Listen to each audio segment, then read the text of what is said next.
Welcome, everyone. I know you're listening to this story to fall asleep. So, before we start, make sure to subscribe, like, and comment where and what time you're watching. Now, get comfortable and relax. May sighed with relief as she lowered her weary body to the side of the bed. Slowly, feeling every muscle and joint in her body protest, she shuffled herself into position and slid her legs between the sheets. I'd forgotten how tiring it can be running after a child, she breathed, as she propped up her pillow and settled herself against it. It's been a long time, replied Graham, not looking up from his book. May and Graham's son, Peter, and his wife and child were visiting from the eastern states for Christmas. May had spent the whole day taking care of her grandchild, Jacob, while Peter and his wife traveled to the nearest city to do some last-minute Christmas shopping. That was the one downside of May and Graham's idyllic property in the West Australian outback. It was a half-hour drive to the nearest town, which had precious few amenities itself, and to get any real shopping done, the only viable option was to travel to Mildura, over 2 hours away. When Peter and Helen had gone out to buy Jacob's Christmas presents, they decided to make a day of it so as to make the round trip worthwhile. Graham put his book down and took his glasses off. I don't know why they left it so late, he grumbled. It's Christmas Eve. It must be chaos out there. They didn't want Jacob to find the presents, May reminded him. He's getting to that age where he's curious and prone to snoop. It would be such a shame to ruin the magic when he's only 4 years old. May became misty-eyed as she remembered her son at that age. I'll never forget the wonder in Peter's eyes on Christmas morning when he woke up to a pillowcase full of presents from Santa. That's one thing you haven't forgotten, at least. Graham responded a little gruffly, but then he turned to May and smiled, squeezing her hand. It's good to remember those days. The couple sat in companionable silence for some time before May asked, "How did you manage to hide the Christmas gifts from Peter?" At this, Graham laughed. "Your mind is playing tricks on you again, love. You were the one who organized Peter's Christmas presents." May frowned. "No, that isn't right, is it? I bought Peter's Christmas present from us, but you arranged all the presents from Santa." Graham shook his head firmly. "No, that wasn't me." Confused, May sat and tried to concentrate on those memories, methodically going back through the years, right up to Peter's first Christmas in 1985. A creeping sense of dread trickled through May's body. She was so sure she hadn't bought Peter's Christmas presents herself, had no memory of placing them under the tree. But who did? Out here in the middle of nowhere, or near enough to. Who else even could have? As if reading her thoughts, Graham suggested, perhaps it was Santa Claus. "Don't tease," snapped May, hating how thin and querulous her voice sounded to her own ears. "I hate it when you tease." Graham just laughed softly. That feeling of dread settled firmly in May's chest, tugging at her heart. She suddenly felt that she couldn't possibly sleep. "I'm going to wait up for Peter," she announced. "Don't be like that," Graham cajoled. "You're just misremembering things again, that's all. Come back to bed." "What? No, that's not it," May lied. "I'm just worried about Peter and Eileen. I want to see that they get home safe." Graham grunted at this. "All right then, love. Just try not to wake me when you come back to bed.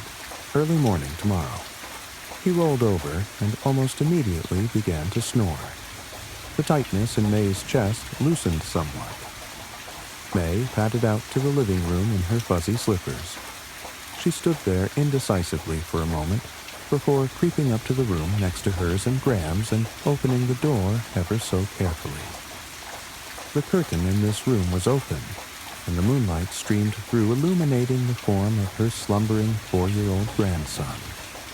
May smiled softly as she watched the steady rise and fall of Jacob's back as he lay belly first on the bed that used to be his father's. May's heart swelled with love and pride. She couldn't believe how much Jacob had grown. It seemed like only a moment ago he was a newborn. In fact, it didn't really seem like that long since Peter himself had been this age. The thought brought a tinge of sadness to her mood, and her smile faltered somewhat as she gently closed the door and moved back to the lounge room. Shuffling up to the sofa, May made sure to turn on the lamp rather than the room light so as not to disturb Graham or Jacob. She settled into her usual spot with a sound somewhere between a wheeze and a sigh. Why was it that she didn't seem to be able to do anything these days without an accompanying sound breaking forth unintended and unwanted? How long had things been like this? When had she become old? May picked up the magazine that was sitting beside her, but almost immediately put it down again, listlessly. She cast her eyes around the room, and they settled on the Christmas tree, its little yellow lights twinkling merrily. The base of the tree was cluttered with wrapped gifts, and right up front and center was Jacob's still empty Santa sack that he had placed out with such excitement several hours ago before May settled him for bed. May thought again of her conversation with Graham a few minutes earlier. Perhaps my mind is slipping, she mused unhappily. The rest of me seems to be anyway. As she thought this, May found herself starting to doze. Her dreams always began the same way, abstract and fragmented. Images and sounds flashed through her consciousness so frantically that she was never able to grasp onto any one thing, certainly not long enough to be able to remember when she awoke. Gradually, though, the dream seemed to choose its form and crystallize. Tonight, May dreamt of this very house, not the way it was now, all decked out in its Christmas finery, but the way it was when she was a child living there with her own parents. As with most dreams of her childhood, it was a happy one. She dreamt of her father picking her up and spinning her through the air when he returned from his farm chores. She dreamt of her mother's apple and rhubarb pie and of standing on tiptoes at the kitchen bench to watch as her mother neatly crimped the edges of the pastry with her worn but still deft fingers. There were no siblings to dream of course, but there was a seemingly endless stream of cats. Snowball, Gretchen, Rugby, and all the others, each making a brief but touching appearance, all remembered fondly. She dreamed also of her dearest friend who had once lived there, too. Her happy friend with all his arms for hugging and his wrinkled, jolly face so big it seemed to fill up the entire room as he smiled and smiled and smiled. May awoke with a start, and with one name on her lips. "Mr. Spindle," she whispered reverently. How long had it been since she had last thought of her old imaginary friend? She hadn't forgotten, though, she realized with a kind of pride. He'd been waiting for her all this time at the very edge of her subconscious. She got up to make herself a cup of tea. The kitchen had changed since she was a child, but perhaps not as much as one might expect. The benches and cabinets were all the same, and although they had installed a new gas oven some 20 years ago or so, the old wood-fired stove still occupied its place against the back wall. Sometimes, on cold winter days, they would light it to warm the place up. It was hot and muggy tonight, of course, so the wood stove remained cold and empty. May lay a hand tenderly on its surface as she waited for the kettle to boil. That's where Mr. Spindle had lived, behind the oven. May had been a lonely child, with no siblings of her own, and no other children at all within a reasonable distance. She had cats, but cats weren't always the warmest of companions, especially for a young child. And so she had invented Mr. Spindle. Mr. Spindle was big and friendly, and smelled like cinnamon toast. He had a huge round face. In fact, he was mostly face, with only a stick of a body, much like a very young child's drawing of a person. He could make himself flat like a picture, too. He would shrink himself down and fold himself up so that he fit neatly in the narrow gap between the stove and the wall. May made her cup of tea and sat down at the kitchen table, all while looking at the old oven. These days, May often found that memories did not come easily. She had to focus carefully to ease facts and forms out of the tangled mass of her own mind. And even when she was sure of herself, Graham often insisted she was wrong. After her dream, though, the memories of Mr. Spindle came, if not flooding back, then at least trickling like a clear creek. May remembered, for instance, that she used to write letters to Mr. Spindle. Well, perhaps write was generous, as she did not even know how to read at the time, but she would scribble on bits of paper. When she was sure her mother wasn't looking, she would open up the door to the oven and slip the notes into the fire. Mr. Spindle would sometimes leave her gifts in return. She would reach behind the oven and find some gum nuts or scraps of paper bark, the shimmering feather of a satin bowerbird. Sometimes there were even small toys, little dolls made from wooden clothes pegs, a tiny teddy bear. May frowned a little at this memory. Where had the gifts come from? She could imagine putting the things from the garden there herself, even if she could not remember doing so. But what about the toys? It must have been her mother, she decided.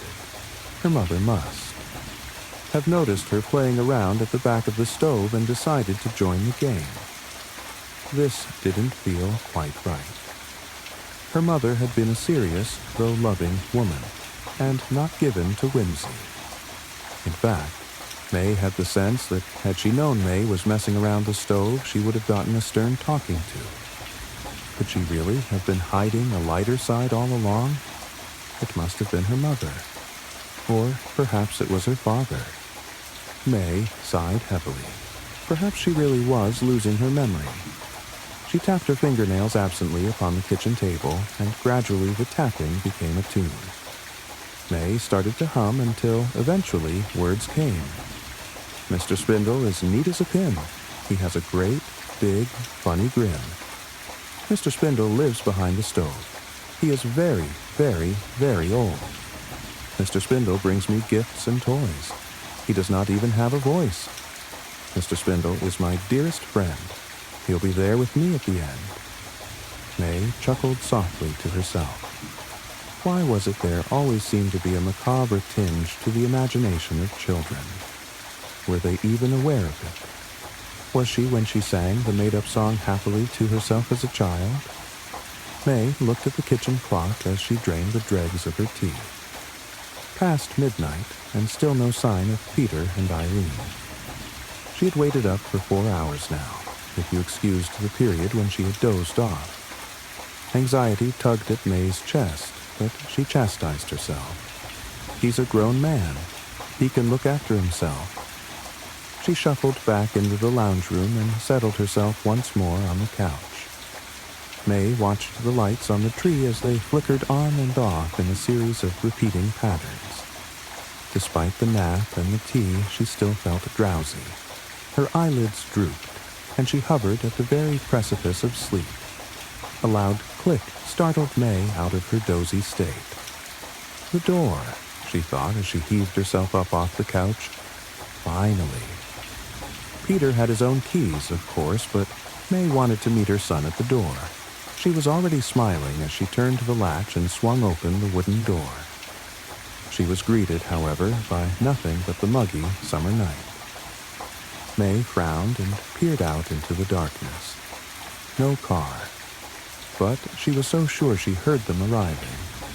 Disappointed and a little disoriented, May closed the door. As she turned to make her way back to the lounge room, she heard that clicking sound again, a little louder, and followed swiftly by a series of other clicks and taps. The sound was coming from inside, she realized. Something must have gotten in, May thought resignedly. Out here, there were plenty of critters and creepy crawlies who did, unfortunately, have a way of making it into the house every now and then. Beside the Christmas tree, a broom was propped up to sweep away the stray needles. May grabbed it and, so armed, headed off to try and track the source of the clicking. The hallway was empty. No clicking there. She opened her bedroom door, but the only noise she found there was Graham's soft snoring. May approached the sewing room, where Jacob was sleeping in his father's old bed. She decided against opening the door and instead pressed an ear to the thin wood and listened. Nothing. May let out a little huff of frustration and decided to give up and return to the lounge room.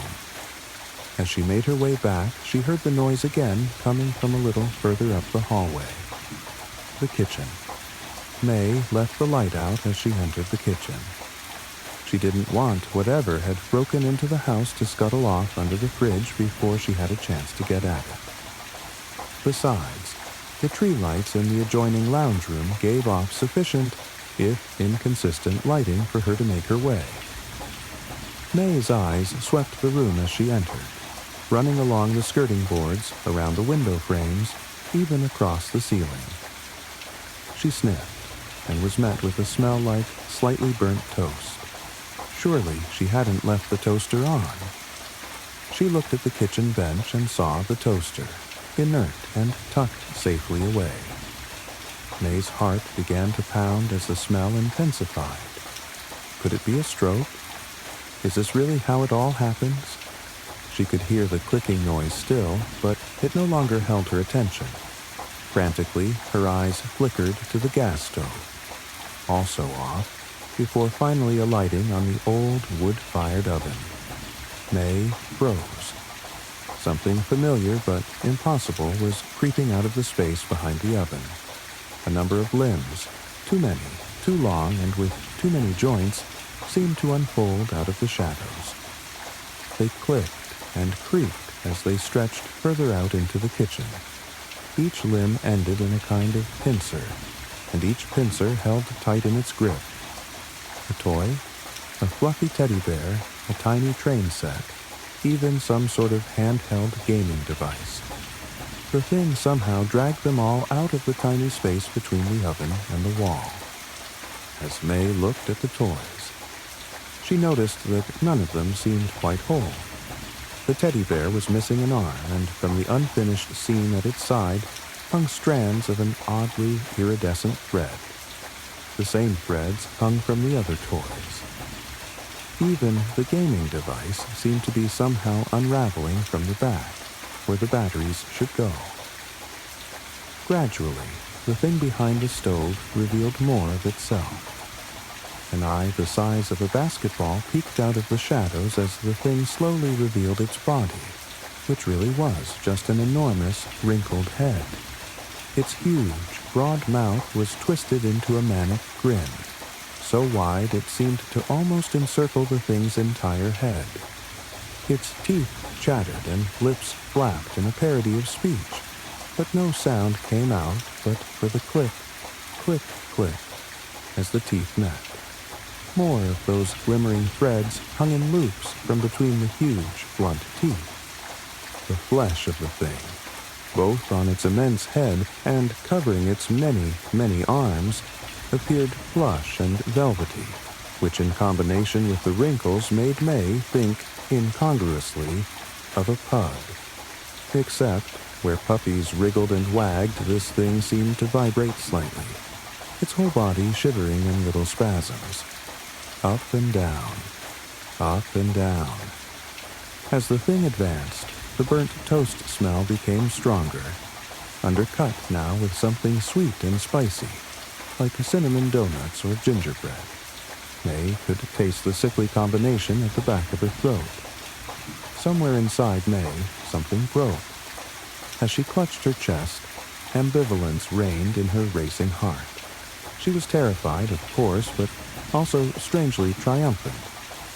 Gasping, she fell to her knees and, in that moment, realized two things with perfect clarity. Her memory was as sharp as it had ever been, and there was no such thing as Santa Claus. A white 1981 Oldsmobile pulled into the front of Lone Oak Middle School. A disheveled man in his mid-30s looked over at his daughter, who still sat in the passenger seat, her arms crossed and a scowl plainly on her face. "Scarlett, I am sorry. I could have sworn that I set my alarm last night." Leo Parker apologized as he watched his daughter unfasten her seatbelt. She tossed her hair over her shoulder and grabbed her backpack. "I can definitely say goodbye to my perfect attendance record," Scarlett mumbled under her breath. He frowned and brushed a hand through his hair. Leo knew this was important to his daughter, but he did not know what more he could do to apologize. "Why don't we get ice cream from the Cone Zone after school? Will that make up for it?" "Dad, I haven't been there since I was like 4. She groaned in annoyance, rolling her eyes, and opened the car door, stepping out. "Have a good day, sweet pea." Leo waved as the door was shut and muffled his words. Watching her retreating figure walk down the cement path and into the building, he turned towards the steering wheel, gripping it tightly. Leo had been raising Scarlett by himself ever since the woman he had relationship with dropped her off on his doorstep. Whether she was really his or not, he raised her. Shifting the car into first gear, he drove off, following the curve of the road that looped around the hill leading to a stop sign. Leo Parker worked from home as an editor and set his own schedule, which was helpful, while having a preteen to take care of. At times, he felt like he was not in her life enough, or maybe he tried to get too involved, hoping that he was doing this whole thing correctly. When Leo got home, he tossed his keys onto the counter and kicked off his shoes at the door, walking into his office to power up his computer. He opened his email and noticed that a writer reached out to him about editing a short story of theirs to be sent to a magazine, Tilted, Bones, and Birch Trees. As he was reading over it, the premise was about Baba Yaga from Slavic folklore. He remembered the stories his grandmother had told him about her, mostly to get him to behave, and other times to warn him. Leo would always ask her, "How will I know it is her?"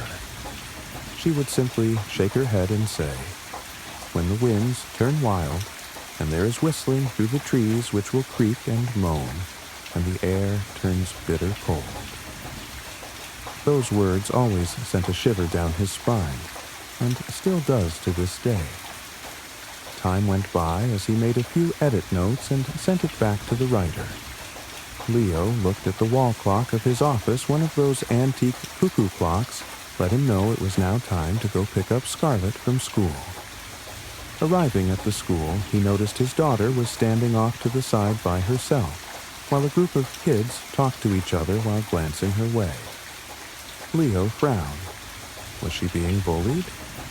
Once Scarlett spotted him, she rushed up to the door and got inside. "Hey, sweet pea, how was you?" he began, but she cut him off by replying, "Can we just go home, please?" Scarlett fastened her seatbelt and looked down at the floorboard of the car. He frowned and nodded, figuring she needed some space before he could ask her what was going on. When they got home, Scarlett went directly to her bedroom and shut the door behind her. With this time, Leo decided to make them some dinner, one of his daughter's comfort foods. Whenever he felt down, it always helped put him into a better mood. Taking out the ingredients together, he got to work. Scarlett slinked out of her room to peer into the kitchen from the archway leading into the kitchen. "Is that French toast?" she asked, causing her father to jump and acknowledge her burning his hand on the frying pan, he let out a curse. Leo rushed to the sink, turning on the cold water and holding his hand under it. It seemed like you were having a bad day, so I thought you'd like one of your comfort foods.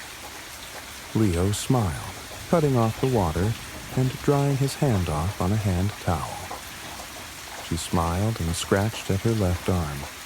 Thanks for doing this. He nodded. Of course, sweet pea. While they ate, Scarlett opened a bit about her day as she sketched in her drawing pad.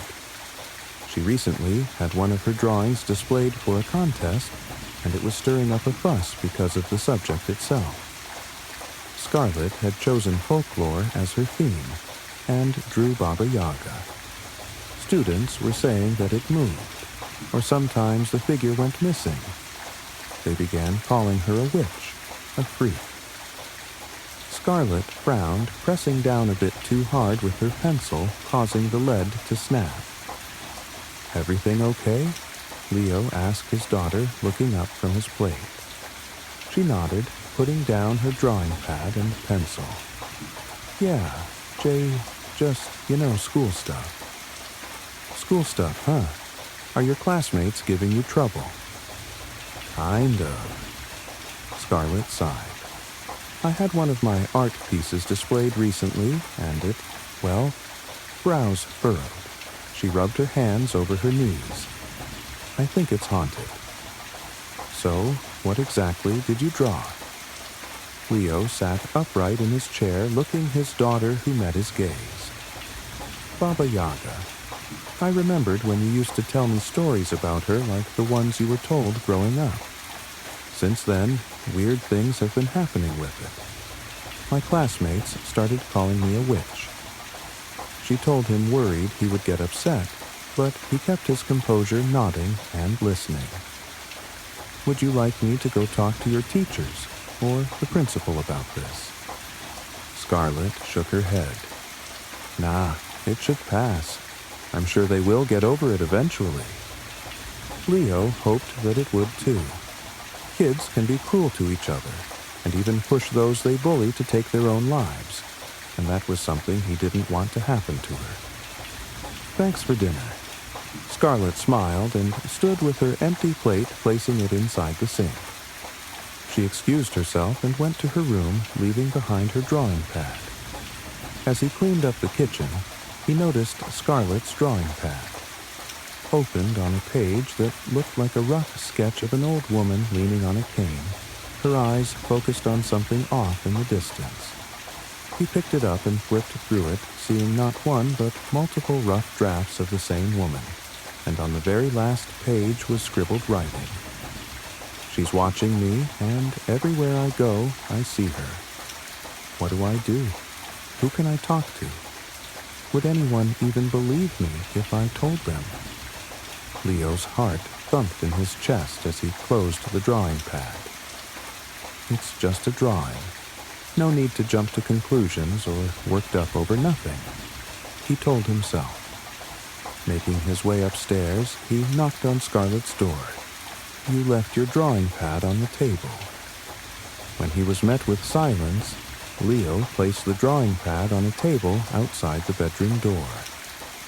Sometime during the night, a scream woke Leo up from his sleep. Parental instincts kicking in, he leapt out of bed and ran to Scarlett's room, swinging the door open.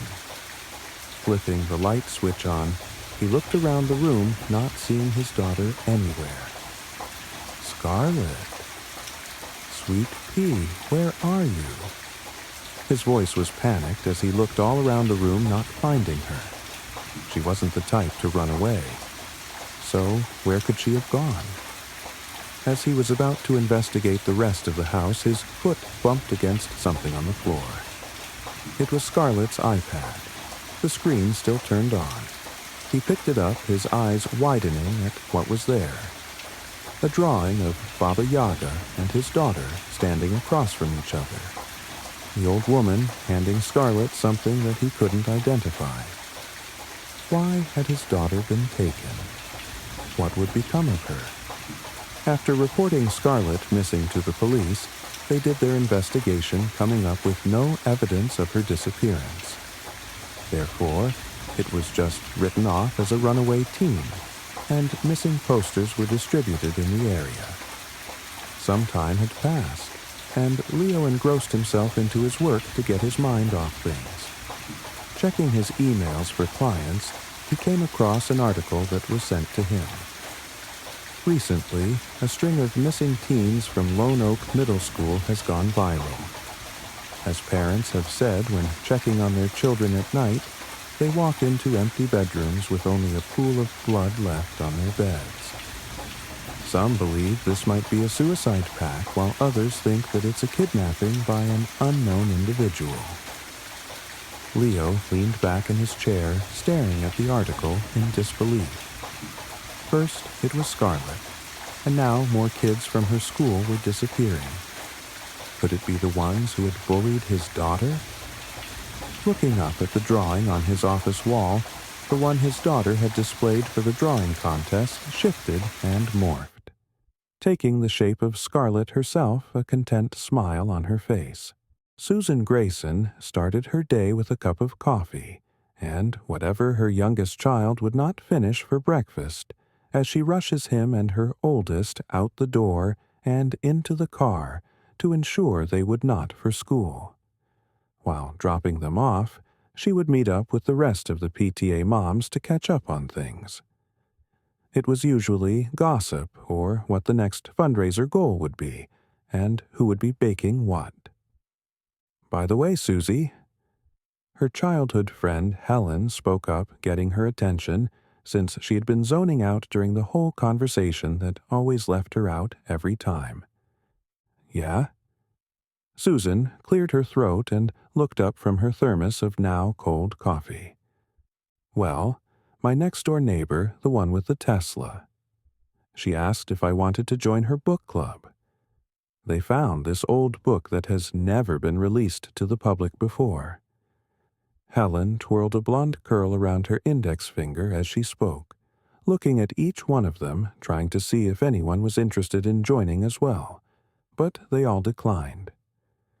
Susan frowned, seeing the disappointment on her friend's face, and placed a hand on her shoulder. "I will join the book club with you. I have some free time when Tom comes home from work so he can watch the kids for at least a little while." Helen's bright eyes light up. "Thank you, Susie. I knew I could count on you." She nodded and proceeded to leave the school and head home for the day. Susan went about her day doing her daily chores and planning out what to make for dinner that week, since she usually packed leftovers for lunches. When Tom came home with the kids, she walked up to him, giving him a big hug and asking how his day went. He gave her a tired nod, and as usual, it was work response. Susan smiled and held his hand for a short while before he went to go shower and sit down to dinner with his family. During that time, she would bring up the book club. Helen asked if I would join a book club with her.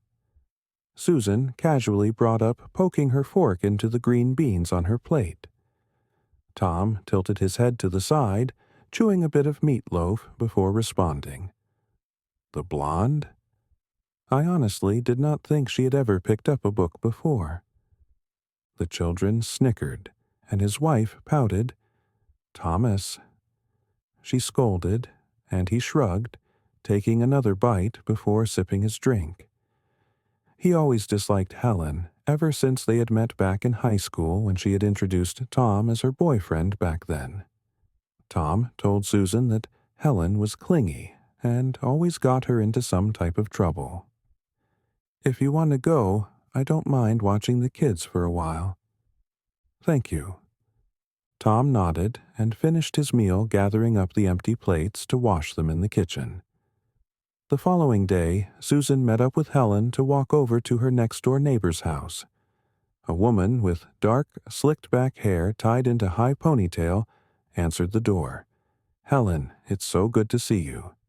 She greeted with a smile, and it faded when she looked at Susan. "Oh, you brought a friend with you." "Is that okay? I am sorry, I should have asked." Helen pouted, and the woman brushed it off. "It's perfectly fine, the more the merrier." The woman muttered and looked at Susan with a forced smile. "Welcome to the book club." Susan shuddered at the look this woman was giving her, and knew that she defiantly did not want her here. Helen gave her a reassuring look and led the way inside, where they joined a few other women in the living room. "Everyone, this is Helen and Susan Grayson." The woman sighed and rolled her eyes. "Mrs. Grayson." Some greeted her, while others ignored her and put their attention on Helen. Susan was used to being ignored, but this felt off. Yes, she was used to Helen getting all the attention wherever they went, but they seemed obsessed with her for some reason. Could this book club be some sort of guise to cover up a cult? Now, let's begin reading from the book. The leader of the book club began taking out a leather-bound tome. The front was scarred, and cracked a lock on its surface long broken and forgotten. When she opened it, the tome's pages were yellowed and brittle, filling the room with scents of dust and decay. She sat upright with a smile on her face, reading aloud in an unknown language. It did not appear to be Latin, nor anything she had ever heard before. A few of the other women clapped their hands and saying something which was like an amen. Helen tilted her head and clapped along with them before speaking up. "What's the translation?" The woman looked up from the book in her hands to the blonde and smiled. "We do not need a translation to know what the words mean, Helen. If you close your eyes and open your heart, you can feel them. You can hear his voice speaking directly to your mind." She smiled, and her eyes locked on Helen's. "Who is he? You said that you can hear his voice." Susan spoke up, causing the others to look at her. The woman closed the book, and a look of disgust spread across her face. "You have just joined us, and yet you dare ask what his name is. First, you must prove yourself before we will ever allow you to utter his name." "Prove myself? We just joined today." Susan thought to herself, raising an eyebrow inquisitively.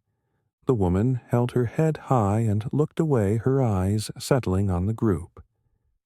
"You are dismissed for today. Please return next weekend for another reading." As Helen and Susan left together and out of earshot, she spoke up. "There is something wrong with that book club." "Oh, you're just imagining things." Helen brushed her off with a sigh. "Helen, I'm telling you, those people are a cult." The blonde stopped in her tracks, looking at her childhood friend Susan.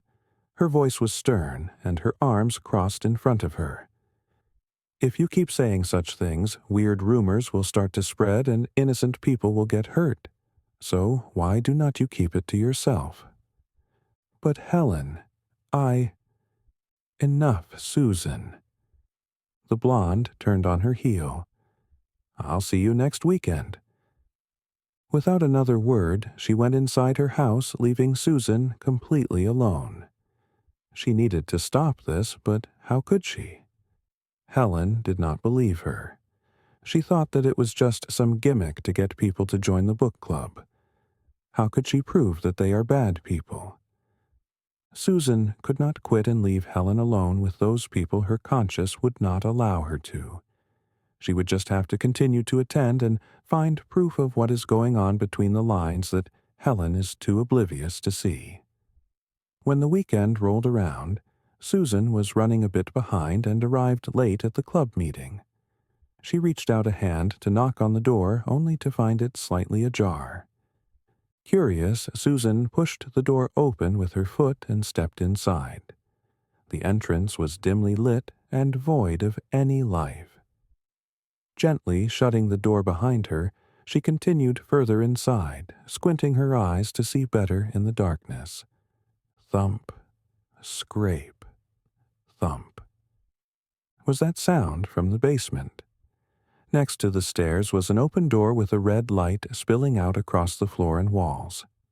Taking a deep breath, Susan exhaled slowly, taking her time walking down the stairs where she found herself in an open room with a sacrificial altar in the middle.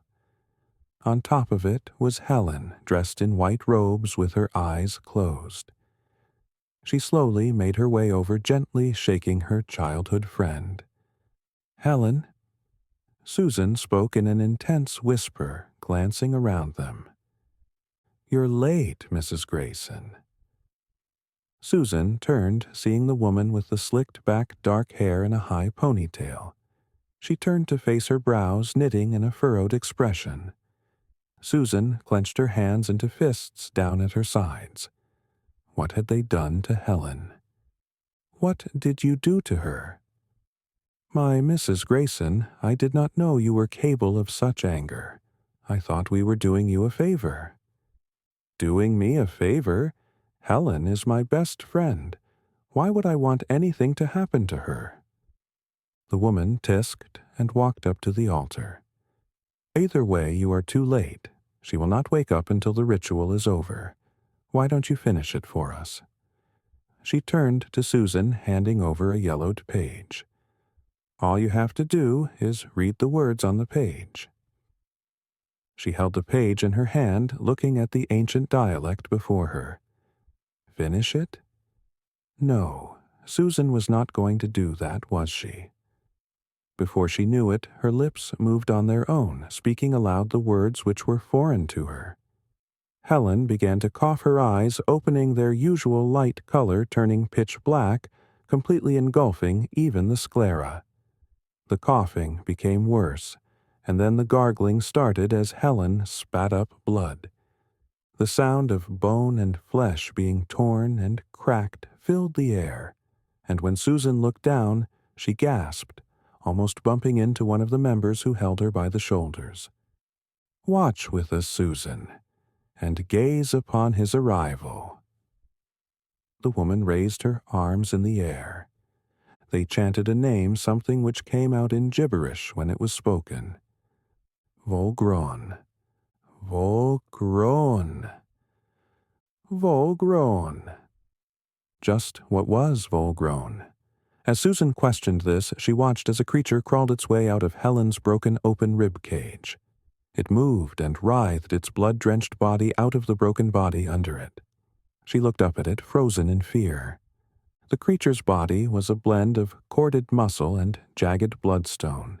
Its eyes burned like molten embers, flickering like fire. Hooked horns curved downwards from its skull, its clawed hands drip with blood. When it roared, the sound was a symphony of death itself echoing off the walls. Whatever this thing was filled Susan with dread, and now she had released it onto the world. I thought missing my dad's funeral was the worst-case scenario. I was wrong. Long drives have a hypnotic effect on you, the passing broken white lines like a swaying pocket watch from some shady hypnotist telling you to sleep.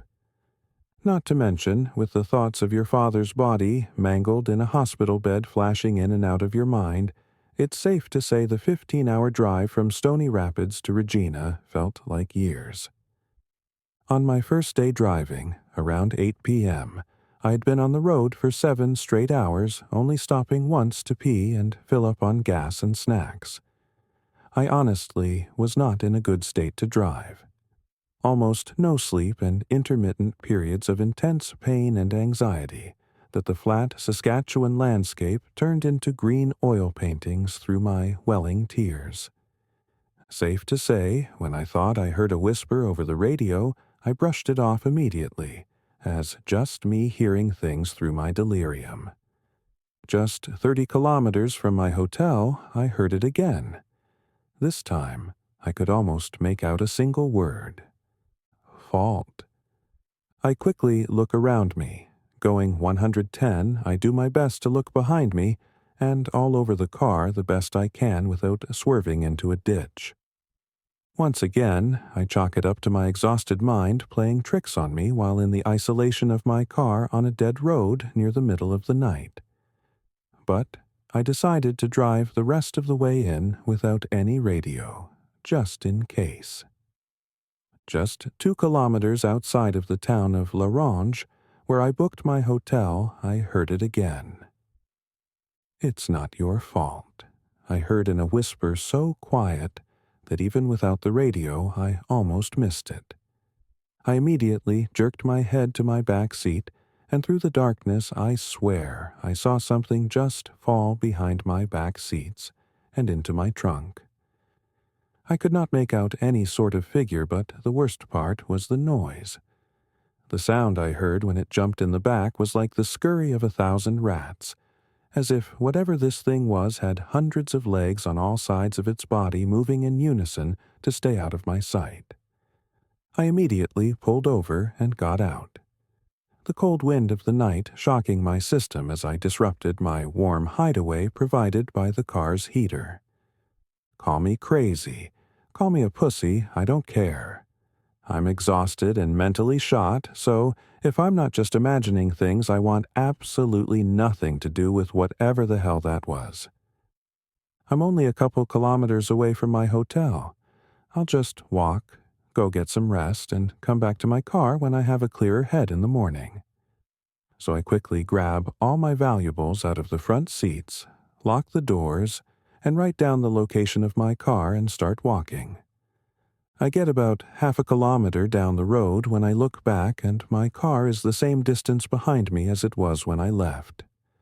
Not like I am in the same spot I did move up the road, but it's like my car was tied to me with some imaginary string keeping it at the same distance. The engine was not on. I had the keys in my pocket. The doors were locked. It's strange what your mind remembers in moments of terror. I remember looking both ways down the road, as if to confirm I wasn't the only one seeing this. I was. This isn't my imagination playing tricks on me anymore. This isn't explainable. No one else is on the road at this time, and I am all alone with a possessed Chevy Equinox. I stood there for what might have been minutes, just looking at my vehicle. Not moving, not started. Just sitting there staring back at me waiting to start walking like a dog, looking at its owner before going on a walk. Finally, I see headlights in the distance heading towards me. I'm snapped back into reality, and without conscious thought I put my hands up to try and wave down the passing truck. Not surprisingly, a guy flailing his arms around at you on the highway at 1 in the morning isn't exactly a situation most people would feel hospitable in. He just drove by.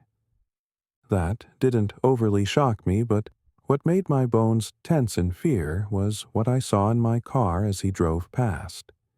In my back seat, the headlights flashed the silhouette of a massive black mass of fleshy tendrils sloshing around like a puddle of sentient intestines. After about 10 seconds of paralyzing fear, bugs buzzing past my face, with the light passing truck still imprinting hot white dots in my eyes. I did the only thing my mind could think of. I ran. Never looking back, that thing could have my car.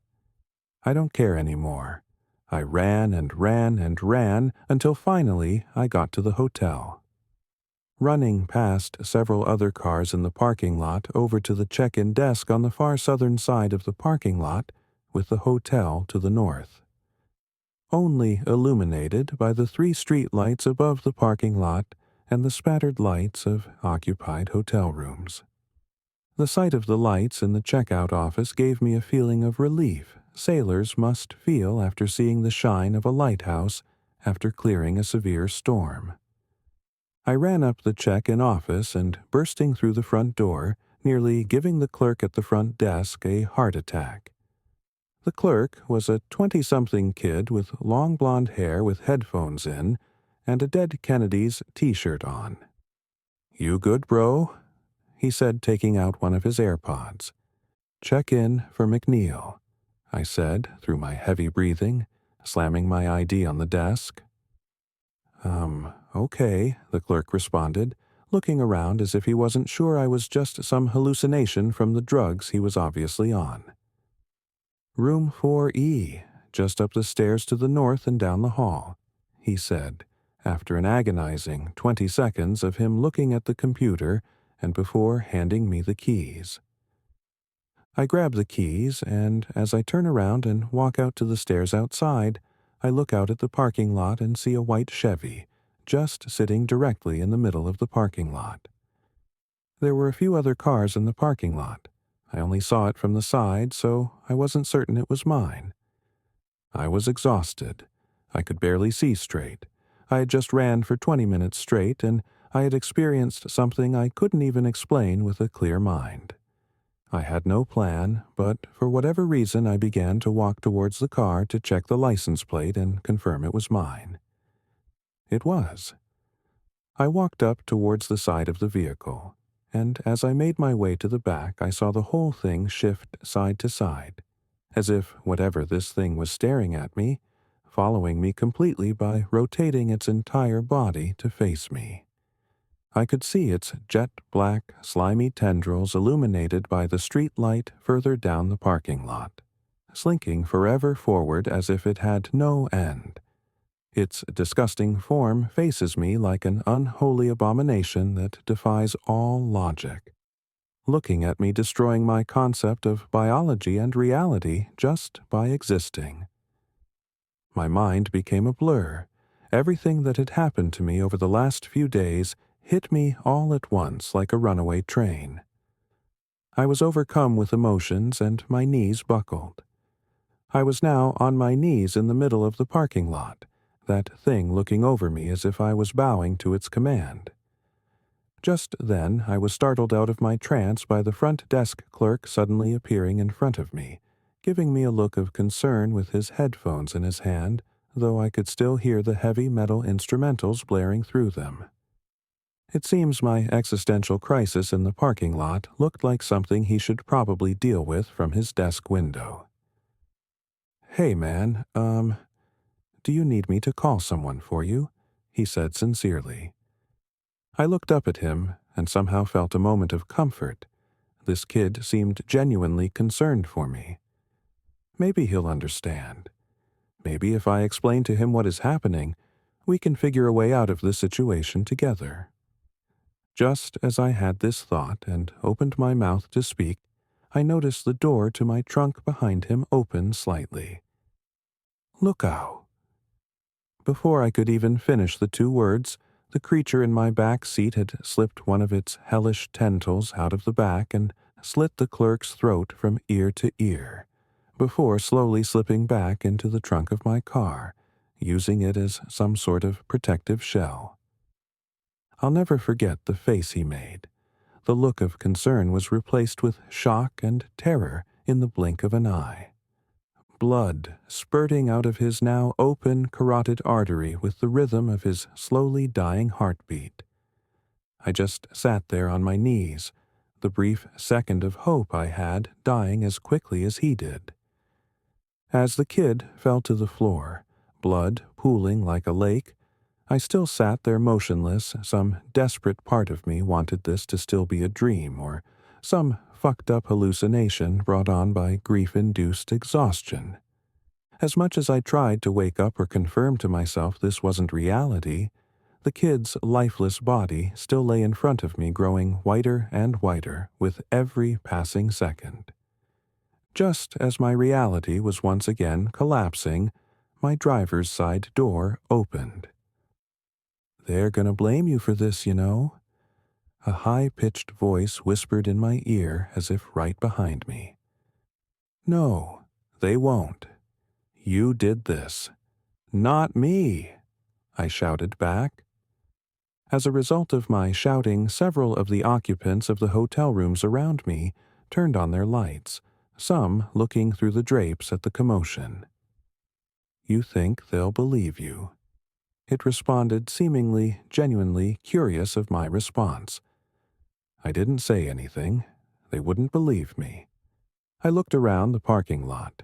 There were no cameras, several people watching now.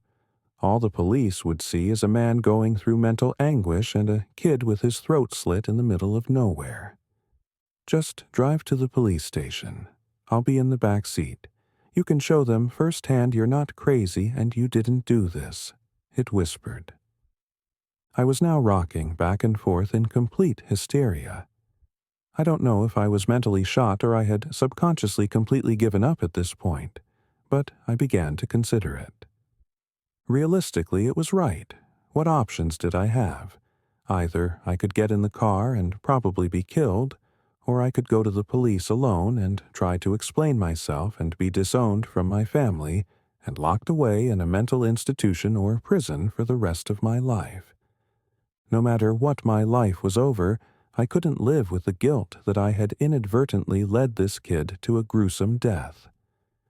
I had to tell someone I couldn't live this way. Either I come clean or I die, and both options seemed equally dreadful. So, against all of my body screaming at me to stop, I got in my car. I almost felt a fraction of a second of comfort as I remembered the warmth on my heater still trapped inside. Once I sat down and closed the door, I felt a sort of stomach-dropping regret I can't even describe to this day. "It's not your fault," it whispered.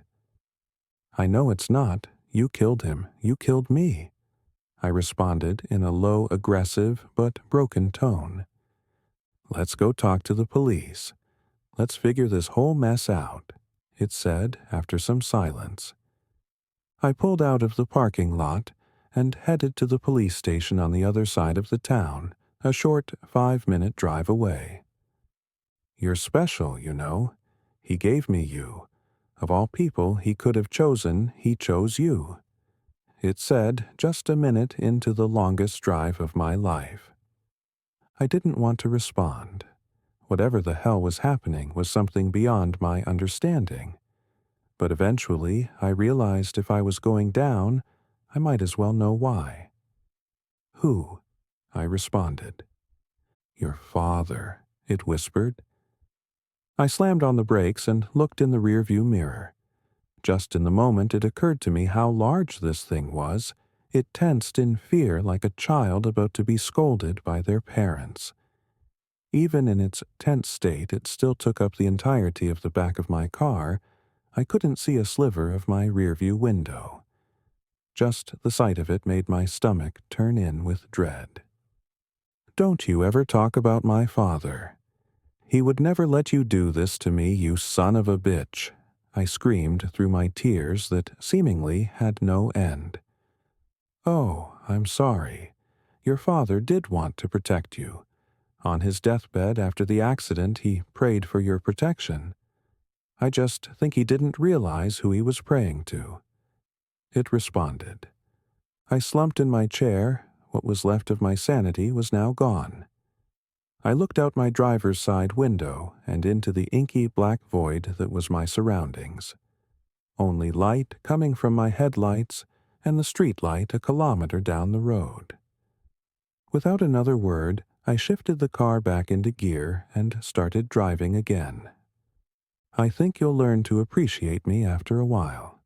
It was your dad's wish for me to look over you after all," it continued, whispering and whispering, never shutting the fuck up until I would completely collapse and fall apart at the seams. I turned onto the road the police station was on, a long road with a dense forest on my right with thick spruce trees all along the road. Nearing the end of the road, close to the station, I noticed an extremely thick tree at the end of the road. If this thing was right and I'm destined to be watched over by this thing from some sick bastardization of my father's final wishes, then I wasn't giving it the satisfaction of having me for long. My foot slowly pushes the gas pedal. As my car gets faster and faster, I unbuckle my seatbelt. I wanted to make a prayer for my family in these brief seconds, but I didn't know what could be listening, so I simply let the trees rush past as I reached 120 kilometers per hour. As I was just 300 or so feet away from my fate, it spoke one last time. "I'm a seasonal worker at a dying mall in Michigan. I remember when this place used to be popping, especially around the holiday season. But now, the only businesses that are open are a J.C. Penney, a Goodwill, a Mexican restaurant, a Dunham's Sporting Goods, and the saddest Victoria's Secret you've ever seen. When I was a kid, we would come here right before Christmas. We never really bought anything. I would just throw all my pocket change into the fountain, and we'd eat at the Mexican restaurant. But, most importantly, we'd go see the big man himself, Santa Claus. Even though my parents never told me that Santa was a real mythical being, they did tell me that Santa is a fun game that everyone participated in for Christmas. Looking back now, I just think they didn't want me to spoil the illusion for any other kids at school. This Christmas, I was the mall Santa. I was home from college on Christmas break, and everywhere I applied for work was staffed full. The pay for being this mall Santa was weirdly good for a dying mall. Apparently, some local eccentric rich guy enjoyed making this magic happen, so he sponsored the event every year. The guy was paying me $45 an hour, 5 hours a day for a week. I hopped on that opportunity before anyone else could. The first day of work was easy enough. About 30 families came through. The kids cried as they got their pictures taken, and they told me they wanted V-Bucks and told me I had skibidi riz. I'm only 21, but these kids were making me feel like I was the actual thousands of years old Santa Claus. I'm not one to critique the younger generation, because I was once that kid calling everyone bae, and I screamed butter whenever I got a gold ingot in Minecraft. I'm just glad the kids are all right. The one upside to the gig was that I was really hitting it off with the woman who was playing the elf. She was the mysterious rich man's daughter. Her name was Amara, and boy was she a smoke show. She told me about how her dad has been the CEO of various oil companies, health insurance agencies, and is actually the owner of this mall. She said that he didn't have the heart to close the place because it meant so much to him as a child. The rest of the week went about as you'd expect.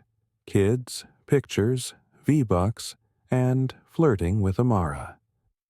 On the last day of work, Amara's father came in to meet me.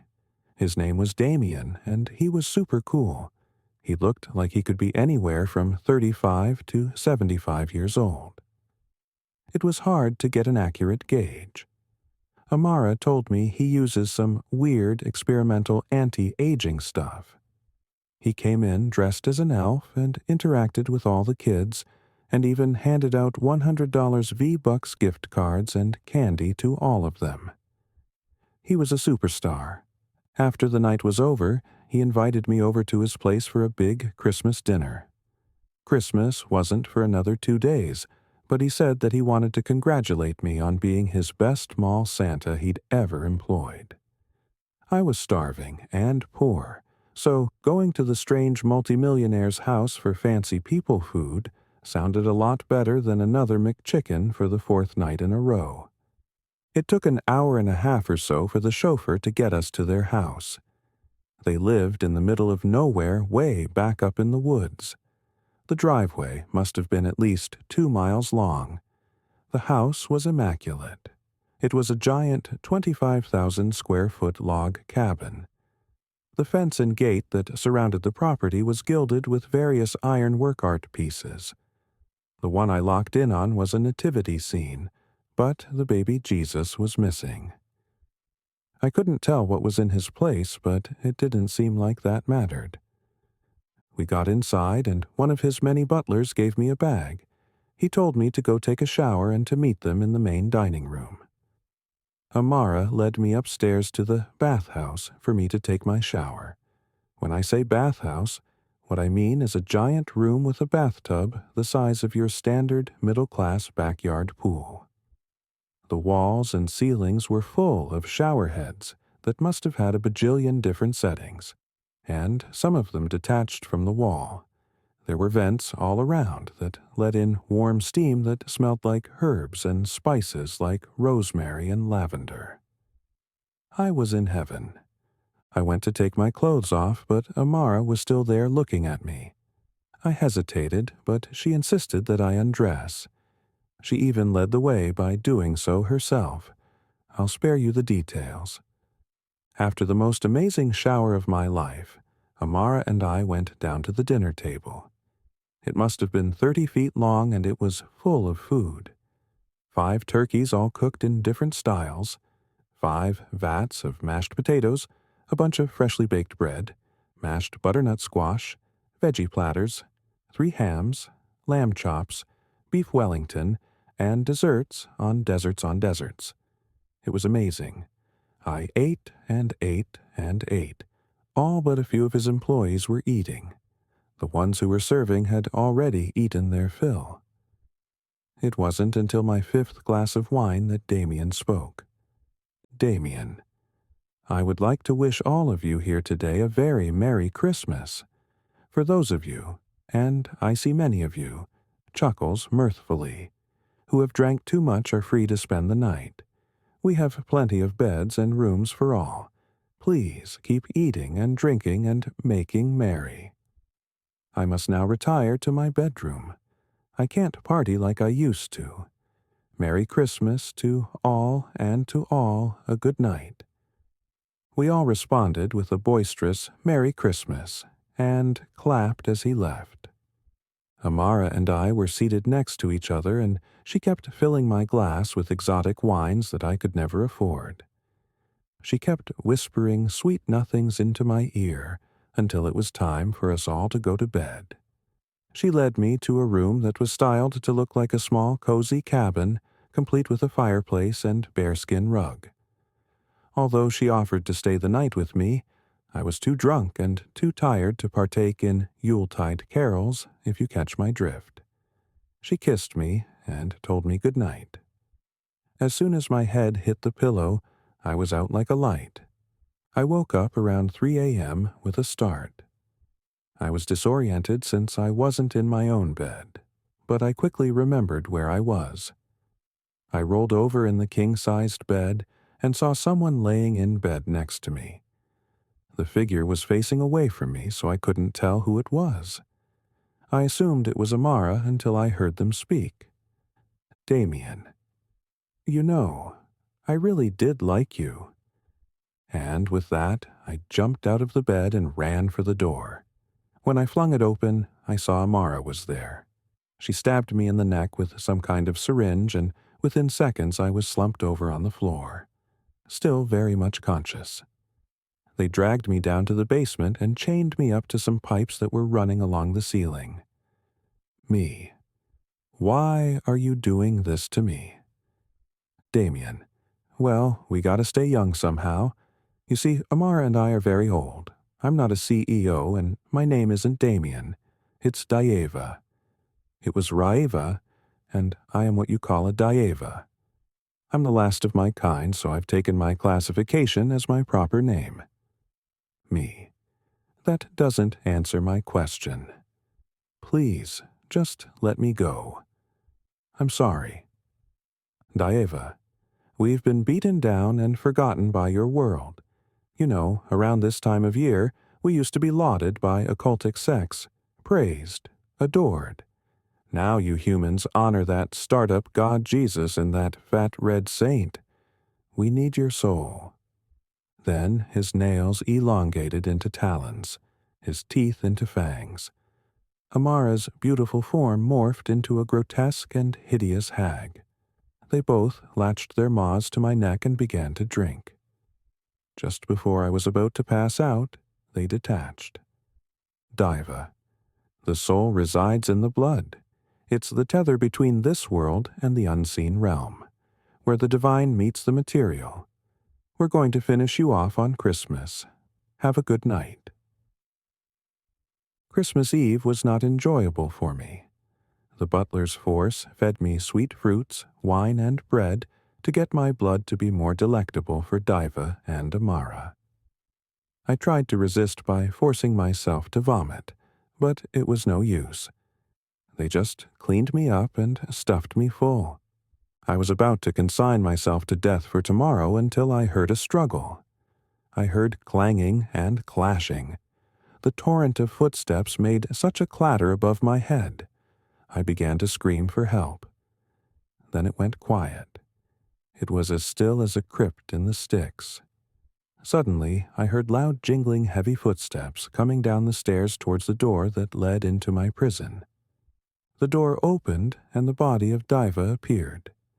His eyes were rolled back into his head, and he had a huge piece of coal jammed into his mouth, complete with a broken jaw. Then in walked a man clad in red. "Ho, ho, ho! Merry Christmas! Need a lift?" A loud creaking jolted the man awake from his peaceful sleep. The sound resonated through his house as if someone was walking around downstairs in the living room. Rolling over in bed, he turned to his wife to find her sound asleep. "Karen," he whispered, gently shaking her by the shoulder. "Did you hear that?" She turned away, muttering, "Go back to sleep, it's probably the raccoons again." The man settled back into bed, trying to get back to sleep, but less than a minute later he heard a loud stomp. There was no denying this time that something was there. The only question running through his mind now was, is that noise inside or outside? Throwing the covers off, he hoped out of bed, rushing straight for his closet. Pulling his shirts out of the way, he pressed his thumb onto the panel of his gun safe, unlocking it with a click. He took out his M4 shotgun, racking around into the chamber and turning on the mounted flashlight. If it wasn't just raccoons, he didn't want to take any chances. Closing the safe back, he quietly crept toward the bedroom door, listening for the creak again. He held his breath, waiting for the sound, but it never came. Deciding he needed to go check if his wife was right, he swung open the bedroom door, peering out into the empty hall. At a glance, nothing seemed out of place, and he swore he would have heard if anyone had stumbled up his noisy staircase. Looking down at the staircase, he was annoyed it was his problem to deal with now. Heading down to the main floor, he kept his eye on the glow of his flashlight, trying his best to move quietly.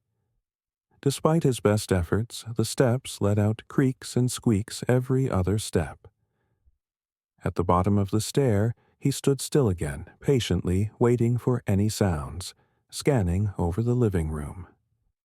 Standing in the stillness of the night, he almost managed to convince himself to just go back to bed, that his wife was right, and the raccoons were just being mischievous tonight. Then a crash came from the back of his house. It was so loud, the man wondered if a tree had fallen on his deck, and how his wife could stay sleeping through all of this. Moving carefully though the house, he headed toward the back deck off the kitchen. The crashes and creaks had settled, letting the quiet of the night return. As the man got closer to the glass doors leading out to the deck, he could hear a faint crunching. It was a relaxing sound that let him relax, loosening the grip on his shotgun. His wife must have been right. It wasn't an intruder, just a rowdy animal stopping by for a late-night snack. Still, while he was here, a quick shine from the flashlight mounted on his gun ought to scare off the critters and let him get back to sleep. The man panned his flashlight out through the glass doors, expecting to see a frightened raccoon scurrying off the deck.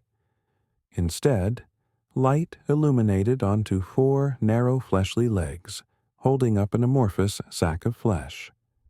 A long neck sprouted from the body, precariously holding up a head with a sagging face. The creature looked back through the glass with a raccoon tail dangling from its mouth. Hollow eyes looked into the light, and the face seemed to smile, tilting up the sagging corner of its mouth. Before he knew it, the man was tightly bracing the shotgun to his shoulder.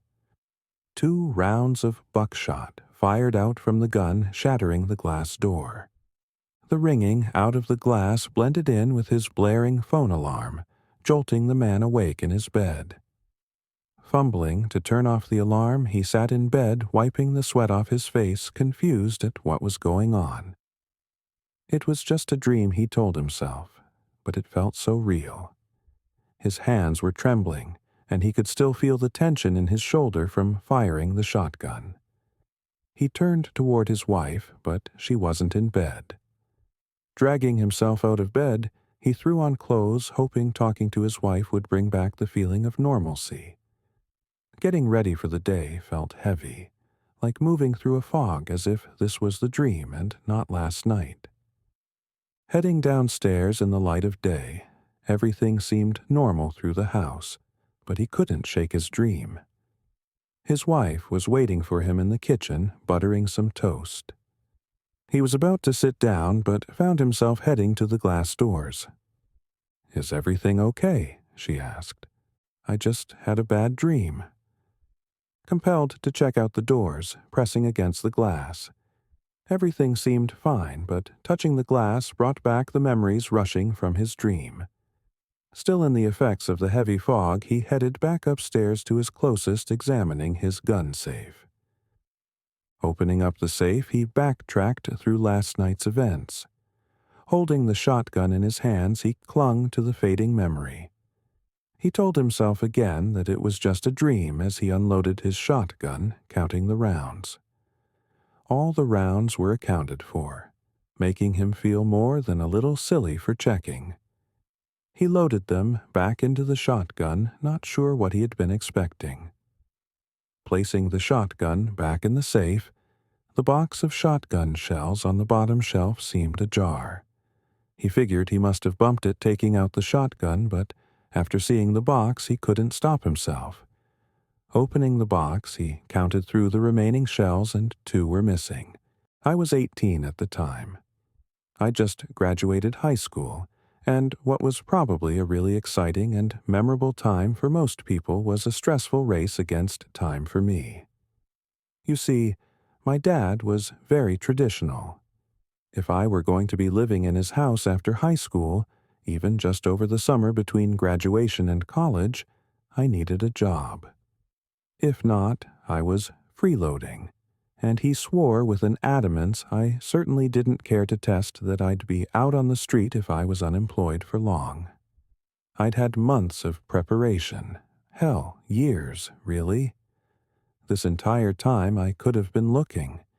He certainly hadn't waited until now to clue me in on the terms of living with him after high school.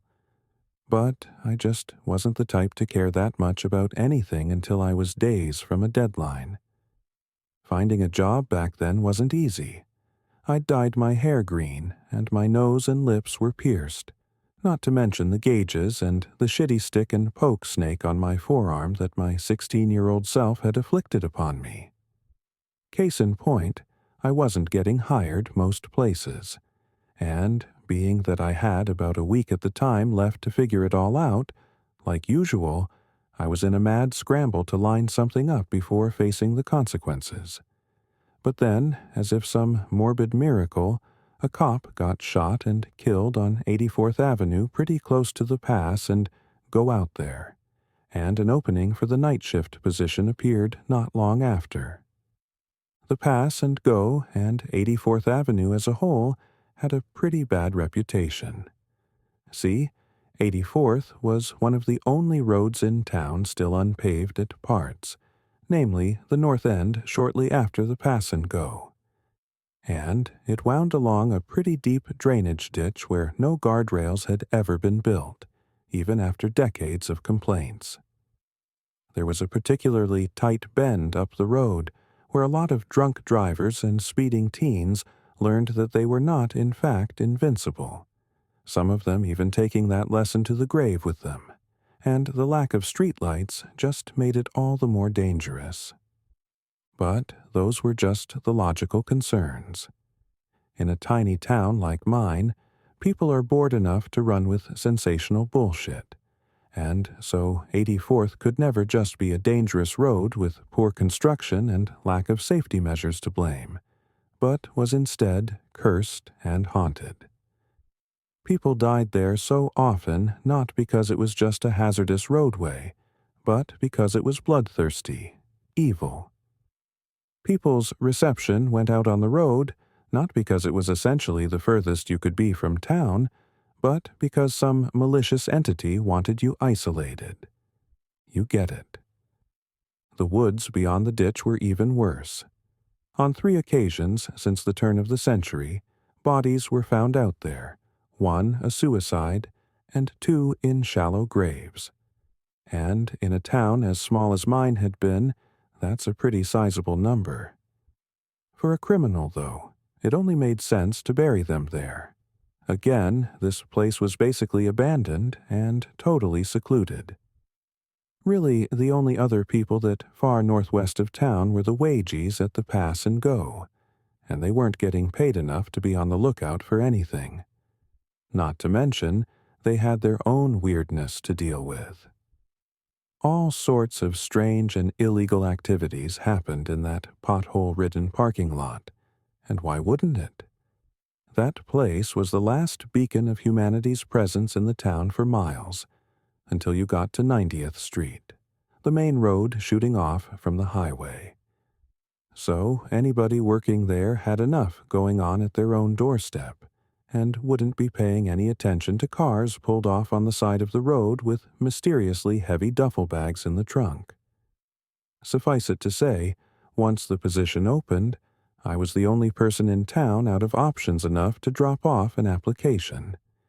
And, wouldn't you know it, I was scheduled to start 2 days later. I picked it up quick. The job was easy, and though at first I was shadowing a guy that by all accounts could have been undead, I was left to my own devices a week later. To be honest, I actually kind of liked the job at first. 10 p.m. to 6 a.m. were pretty standard hours of consciousness for me anyway, and working the graveyard shift finally gave me an excuse to sleep in until 3. It was dead most nights. Sometimes, and I'm not exaggerating, I literally didn't see a single customer.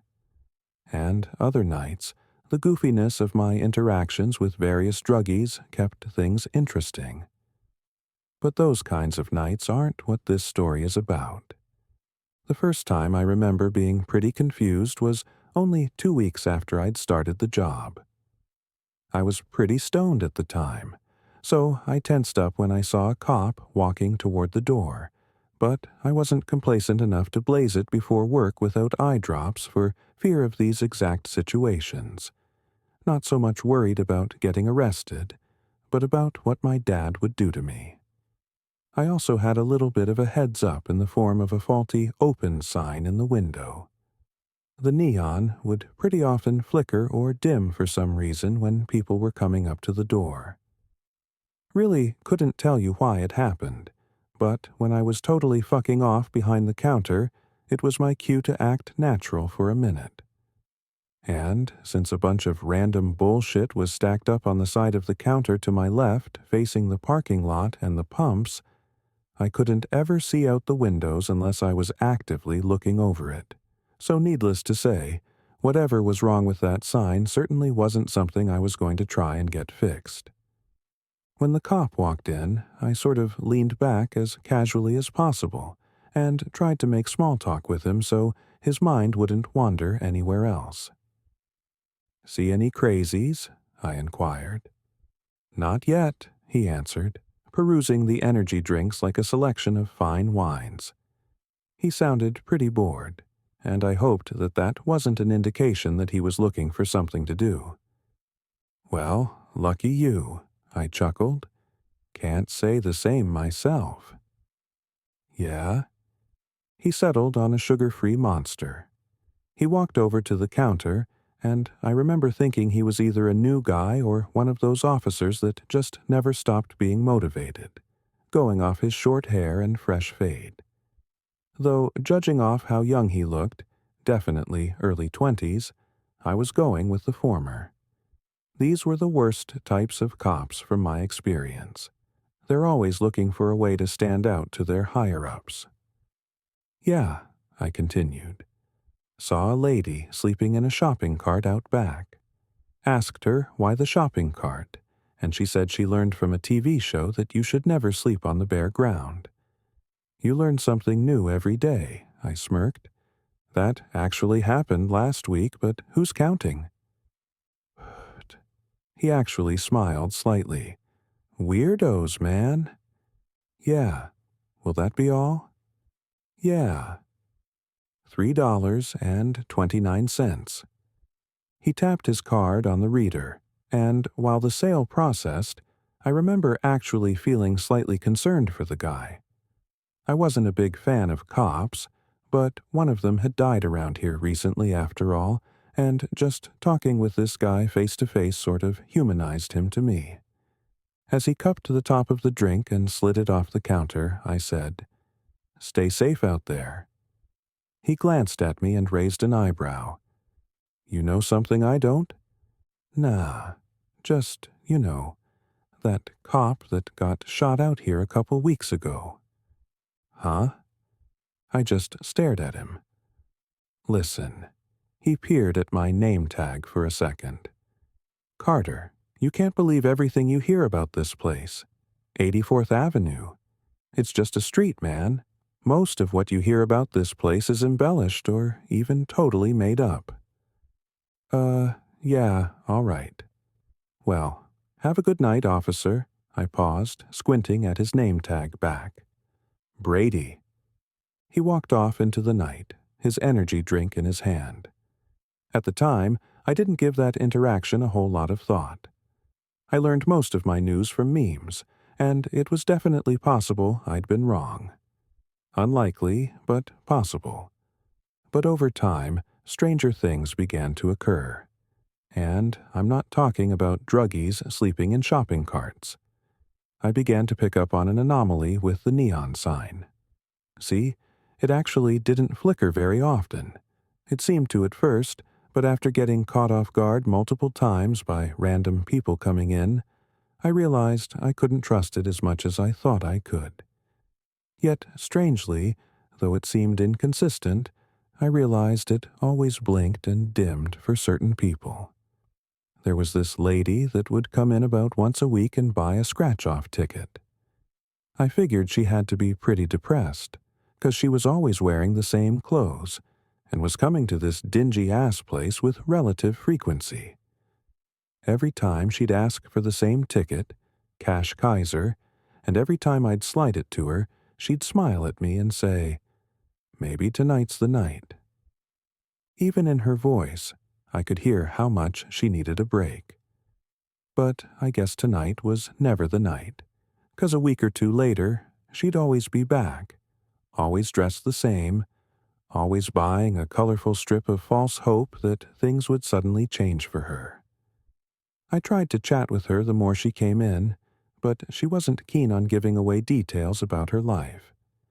She was mostly unresponsive, just nodding or giving me one-word answers, and then she'd head out in kind of a hurry. But her clothes weren't the only thing that stayed the same every time.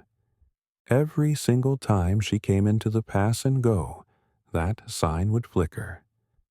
Now, I could have just been reading into things too much.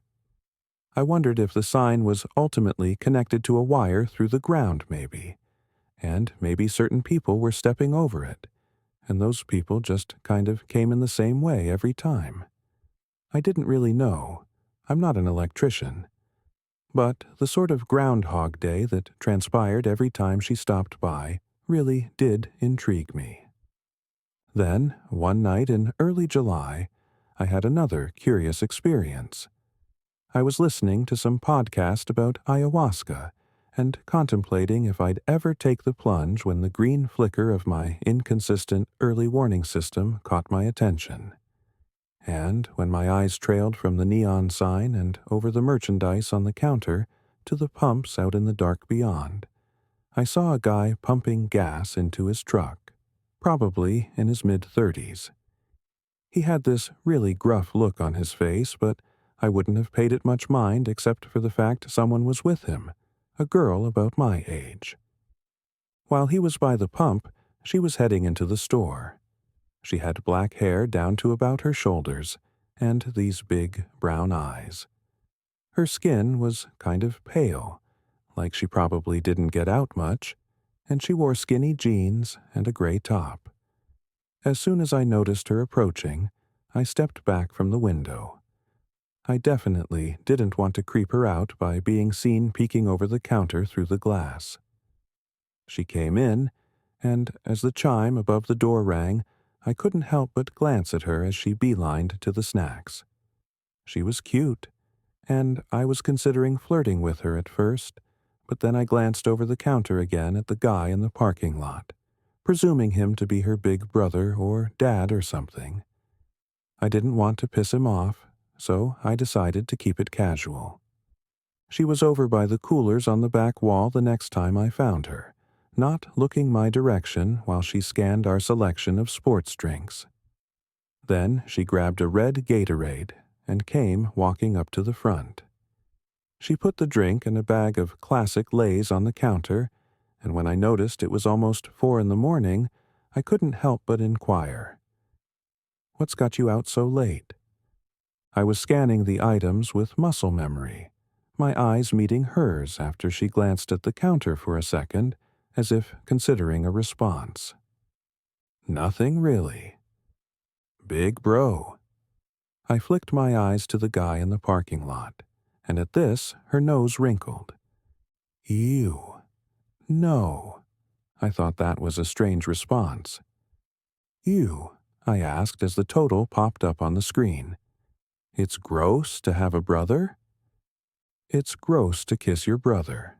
She smiled flatly, and I didn't want to seem creepy, but I couldn't help but get on the tip of my toes for a second and peek at him again.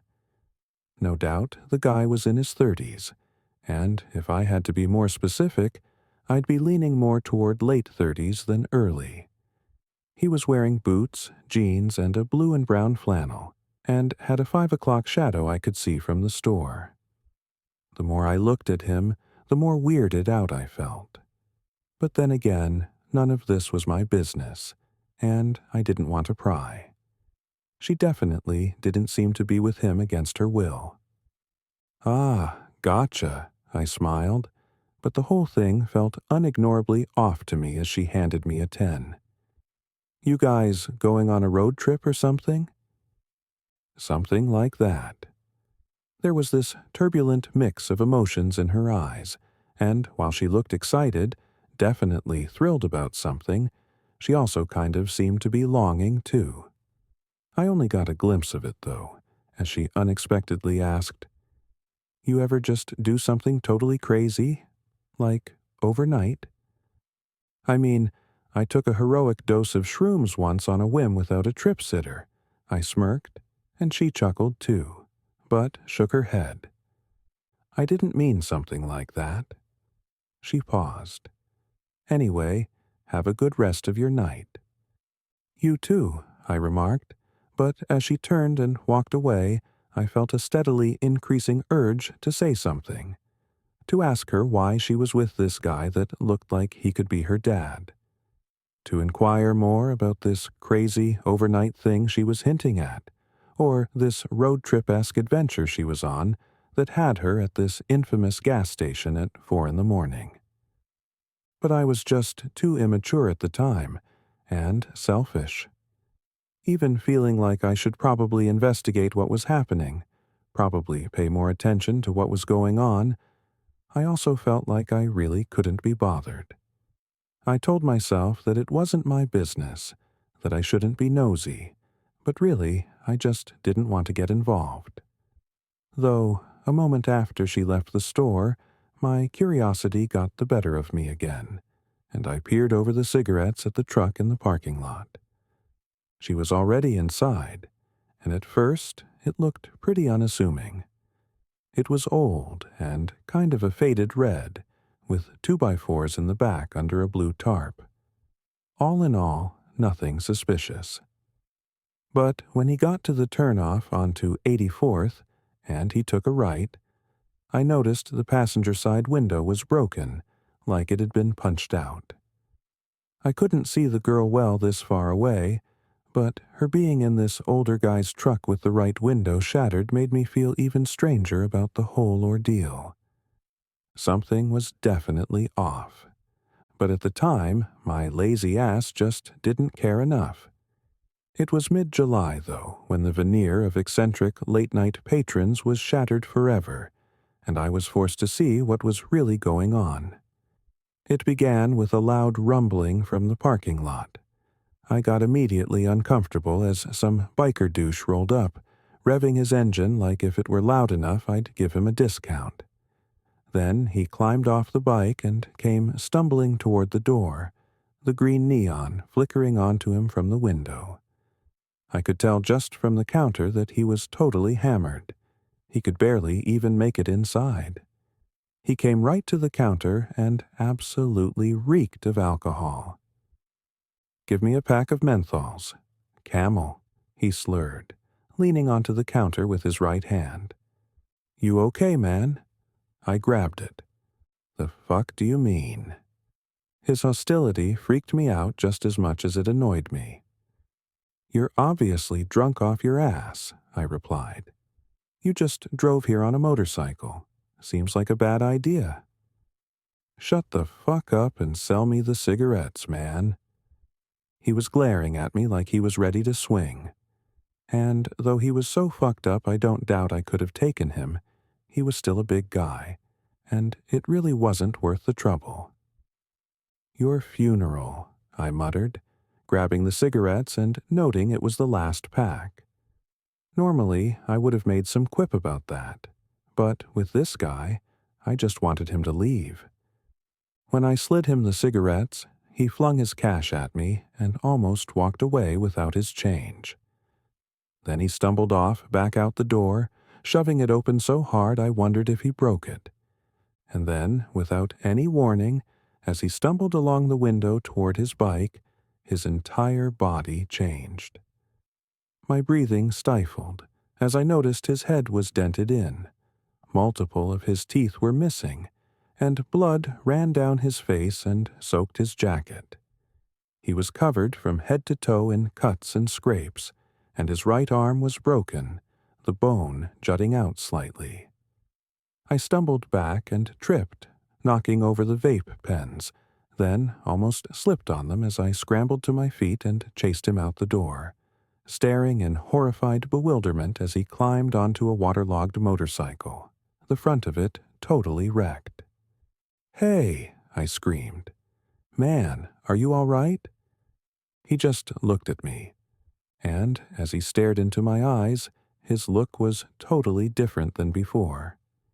He wasn't angry or confrontational or even drunk. He just had this totally sober look of regret. He stared at me a moment longer, then he revved his engine, and somehow he and his obliterated bike sped off into the night, leaving me totally alone in the flickering neon. And then as soon as he disappeared up the road, the sign stopped blinking, steadily shining like usual. I sprinted over to the doors, yanking them open and almost collapsing as I barreled into the back room and landed in the seat at the computer. I pulled up the security camera footage and rewound it a couple minutes, desperate to see if somehow, some inconceivable way, I'd just been seeing things. But though I was willing to believe he wasn't actually injured and it was somehow all in my head, I wasn't at all prepared for the sight of me just talking to the empty air. That's right. The guy never even came in at all. I rewatched my harsh reaction to the absent revving of his engine, my eyes following nothing walking along the window to the door that never opened. Then I realized that I'd never actually grabbed the pack of menthols. My hand stopped over it and handed nothing to no one. It was the same thing for the cash register. And then at last, I watched myself stumble back and fall, flinging shit everywhere in a panic. I ran out the door, screaming into the night, but only I was there.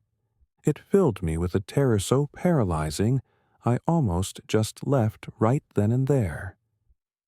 I sat there at the desk for a moment, shaking. Was I hallucinating? I'd heard you can get permanent schizophrenia-like psychosis from psilocybin, but this was the first, and only time, I'd ever hallucinated when not on the shit. And as I just stared at the monitor unblinkingly, shaking in place, I really couldn't tell what was more horrific, if I hadn't really seen that, or if I had. But then my eyes gravitated to the one part of my memory that was corroborated by the cameras. The neon. It was dim, and as I unpaused the video, I watched it continue to flicker, all the way until my eyes turned to the end of 84th that I could see. And, as soon as they did, it shined like normal again. I rewound the footage again, and sure enough, as soon as I began to react to the phantom motorcycle, the sign started flickering. It flickered the whole time, throughout that whole interaction, until the biker was gone. So, I wasn't crazy. Something suggested there was more going on than me just losing my shit. But then, what the hell had just happened? I didn't even go back to the front as I began racking my mind for all the other times the sign had flickered. And instantly, I recalled the scratch-off lady. I quickly Googled 84th Avenue deaths, thinking that maybe I could identify some of these people. But the first thing that came up was the police officer shooting. Then my jaw dropped as I stared into the memorialized eyes of Officer Brady. I could barely sit still as his eyes looked back at me from the computer screen. The same officer I had spoken to just a month ago, who didn't know about any officer shootings in the area, because he was the officer that would be shot. I kept looking, and before long, I found the scratch-off lady. She was some lonely, divorced woman that committed suicide in the woods a couple miles north of here in 2011. And the biker had crashed into the ditch right off the bend 3 years ago. One of many drunk drivers that didn't react to the turn in time and went face first into the canal. I screamed as the chime above the door sounded, and I heard someone spin around at the front of the store, startled by my reaction. I scrambled to my feet and walked up front, freezing as my eyes met those of Officer Brady's, glinting in the flickering neon. "You good?" He seemed to be both concerned and frustrated. I just stared at him, totally unable to speak. "Yeah." "You on something?" He peered. "No." He looked at me a little longer, but then he walked his immortalized path through the gas station, his gaze drifting over the cooler of energy drinks. I couldn't help but stare right at him, utterly wordless as he moved in almost the exact same way as he had back in June, at last grabbing that same sugar-free monster. Then he walked to the counter, and my hands were shaking as I took the drink from him. "Hey," he looked at me. "You all right?" I stared into the eyes of the dead man. "Personal stuff." "Is something going on?" "Looked like you were looking at the security camera footage when I came in," he noted, and I listened in silence. "If someone's prowling around here, I could investigate." I wanted to address what was really happening, to pick his mind and see if he was really unaware that he was dead, or if he was just haunting this place, and all of this was an act. Then I began to wonder if maybe this was some kind of time machine, if I could warn him about what was bound to happen to him and prevent him from dying in the first place. But as I recalled the biker's corpse mounting his waterlogged Harley, I came to the conclusion that nothing I said to this visage of the officer was going to save his life. And, I further waged, as soon as he walked out that door, he'd be a corpse too. "You there?" He waved his hand in front of my face. "Talk to me, kid. You look like you've seen a ghost." I almost laughed. Yeah, I'm fine. I slid him his drink. You gonna tell me the total? It's free tonight. On me. Have a good one, Officer Brady. He blinked.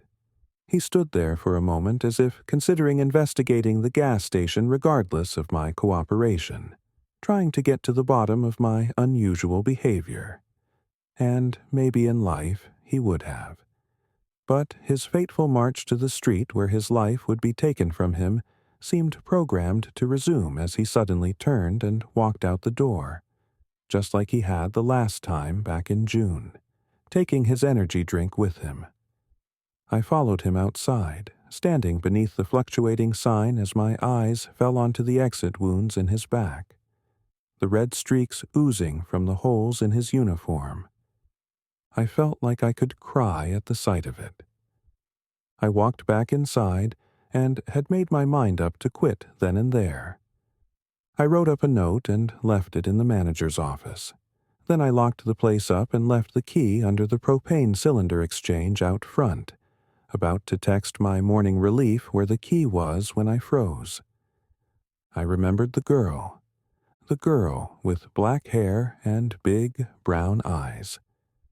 The neon sign that I had once thought of as my early warning customer alert, and now understood to be some kind of paranormal detection radar, had flickered with her entrance too, just like it had for the biker and the scratch-off lady and Officer Brady. In that moment, I became weirdly consumed with this desire to know what had happened to her. Maybe it was because I found her cute, or maybe it was because even in the moment that night, something felt horribly off. But for some reason or another, I became totally invested in figuring out what had happened to her, to the point that I decided to unlock the store and stick around. I went back to the computer, but for some reason, though I was able to find information about other people that had died in the area, some of whom I'd even seen walk into this gas station's very doors in the middle of the night, I was completely unable to find her. And it really ate at me. I went back to the front at some point around 5 a.m., but still I was just searching on my phone for the girl, though by the time my relief came in at 6 a.m., I still hadn't found shit. And that was my obsession for the next couple days. When I'd exhausted every article about deaths on 84th, I began to wonder if anyone even knew she was dead. So I searched local missing persons, and I looked into all of them, but still, none of them were this girl. It haunted me for days. I began reliving as much of that night as I could, trying to recall every single detail. I could remember her hinting that the guy she was with was her boyfriend, which even then was a red flag. But now, as I remembered that older guy in the parking lot pumping gas in the dark, it filled me with dread. I didn't get that good of a look at him. I could tell he had some stubble and was wearing a flannel, jeans, and boots, but what good was that? As for his truck, I wasn't sure exactly what make or model it was, just that it was red and looked old. I could only assume the punched-out glass was like the biker's motorcycle, something that had taken place after the girl's death, or more likely during. Then I remembered her asking me if I had ever done something crazy and overnight. And, as I mulled over the words for hours, sitting on the back porch, smoking a bowl as the sun set before my shift, I ruminated on all the possibilities such a vague statement could mean. But then, when I remembered her saying she was on something like a road trip, it started to click. The guy she was with, her boyfriend, must have been taking her off somewhere, probably far from her home. Maybe they'd been talking online, probably in secret, 'cause no parent would let their kid date a grown-ass man like that, and she seemed to be about 18 like myself. Maybe he'd driven to where she lived, and this big, crazy overnight decision she made was climbing into this stranger's vehicle that she'd been tricked into thinking was safe, driving with him for God knows how long as he took her to God knows where. And then they stopped at the pass and go on 84th Avenue for gas. At first, that part didn't make sense to me. Yeah, this place was a couple miles south of 90th Street, which came right off the highway. But why wouldn't he stop for gas at one of the many gas stations out there closer to the interstate? Though, the more I thought about it, the more I started to piece it together. If this guy really was from out of state and was trying to get her back to his place undetected, it made sense he didn't pull right off the highway to the nearest gas station where cops could be combing through camera footage. Instead, he drove off to the most secluded road in the whole town, 84th Avenue. I started to feel overwhelmed.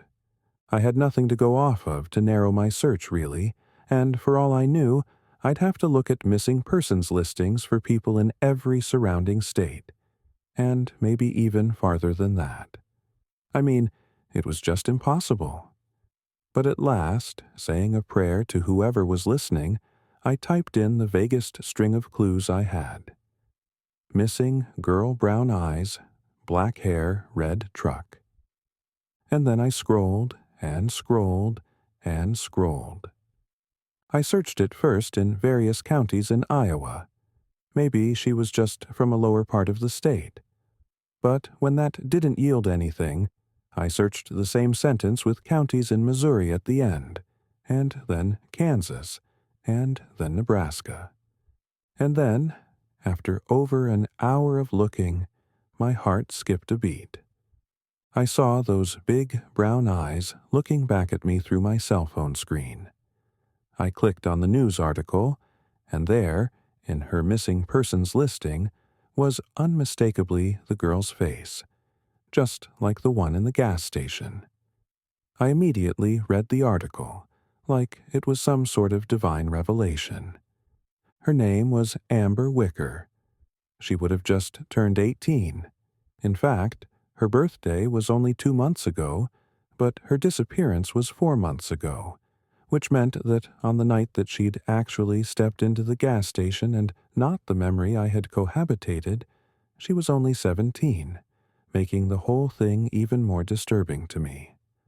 She was last seen on her front door's Ring camera, climbing into a red truck parked across the street almost totally out of frame. But even in the glimpse of it available in the video, I could tell it was the same one when I saw the 2x4s and blue tarp. My stomach sank as I watched Amber hurry down the driveway, looking once over her shoulder to the safety of the house she was abandoning, then reaching the truck and climbing into the passenger seat before it took off up the road. I leaned back in the chair, letting out a beleaguered sigh. So Amber Wicker was her name, and as far as the police knew, she was missing. But I knew she was dead. After all, every customer that had walked in beneath the flickering sign had been a corpse, and as much as I wanted to believe otherwise, I assumed her case wasn't any different. So, as much as I wanted to stop working at that place, as much as it bothered me to see those ghosts walking the faded paths of their memories through the purgatory that was the pass and go off 84th Avenue, I had to stay. I had to wait until Amber came back, so I could gather enough evidence to give to police. After all, though some of the dead only came in once, like the biker, others had come in twice, like Officer Brady, and even others had come in on almost a weekly basis, like the scratch-off lady. Eventually, I hoped she would come back. And so, the rest of July, I picked up more night shifts, desperately wanting to be there the night she hopefully returned. I also chatted with Justin, the guy who I'd shadowed and who worked nights when I was off, but his brain seemed constantly fried on something, and if he'd had any paranormal experiences, he hadn't noticed. I asked him about the sign flickering, and he said it did that on occasion, so I knew he'd seen at least some ghosts, but when I asked him about Amber, he wasn't sure if he'd seen her or not. Needless to say, I wasn't getting anything useful out of him. I asked him to just keep his eyes open for her, and if he saw her, to note the license plate of the truck by the pump. You'd think such a strange request would raise an eyebrow, but he was so zombified on whatever the hell it was he was abusing in his off time that he just said, "Sure." In the weeks after I'd pinned down Amber's true identity, I began to research her a bit. I could only find 2 articles about her. One was the one I first found, which just had the basic details of her disappearance, and the other was an even smaller article in which her parents had given a statement and a number to call if anyone knew anything. I really wanted to call that number. But I knew that right now, I honestly didn't have shit. I could always say I was at the gas station that night and saw something, but the security camera footage only went back 60 days, so there'd be no proof one way or the other. I didn't have a license plate, and I was a whole state over. I didn't have a lot of faith the police would be able to do much with that, and I didn't want to give her parents false hope. So I decided I'd just wait until her memory replayed again, and I could piece together some actionable details. In the meantime, the more I searched her, I was at last able to find some of her socials, but her Instagram was private, and her Twitter was inactive for years. Though, when I stumbled upon her Facebook, even though it too hadn't had a post uploaded in 2 years, I felt strangely more connected to her as I scrolled through her photos. This immortal anthology of a dead girl's time on Earth, floating in cyberspace for anyone to find, and sharing her memories from before her life was prematurely snuffed out. I found pictures of her laughing with her friends, smiling at a dance, blowing out birthday candles. I saw random posts ranging from her excitedly proclaiming she'd gotten her learner's permit to complaining about failing some biology test. All these moments of this girl's life, both significant and insignificant, were here forever. Memories accessible to anyone that cared to find them. And, really, her appearance at the gas station wasn't much different.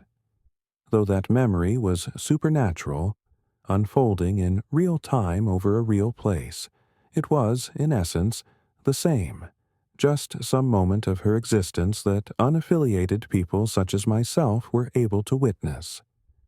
Though whether or not I had been the one to see it for a reason, or my witnessing of it was just as inconsequential and random as me scrolling through her Facebook page, I felt that I was a part of this girl's story now, and it was my duty to help her however I could. But by August, she still hadn't come back, and strangely, neither had Officer Brady or the biker, or even the scratch-off lady. There was only one other occurrence of the sign flickering, and I guess it was either a no-show ghost or a fuck you from the universe, 'cause no one ended up coming in.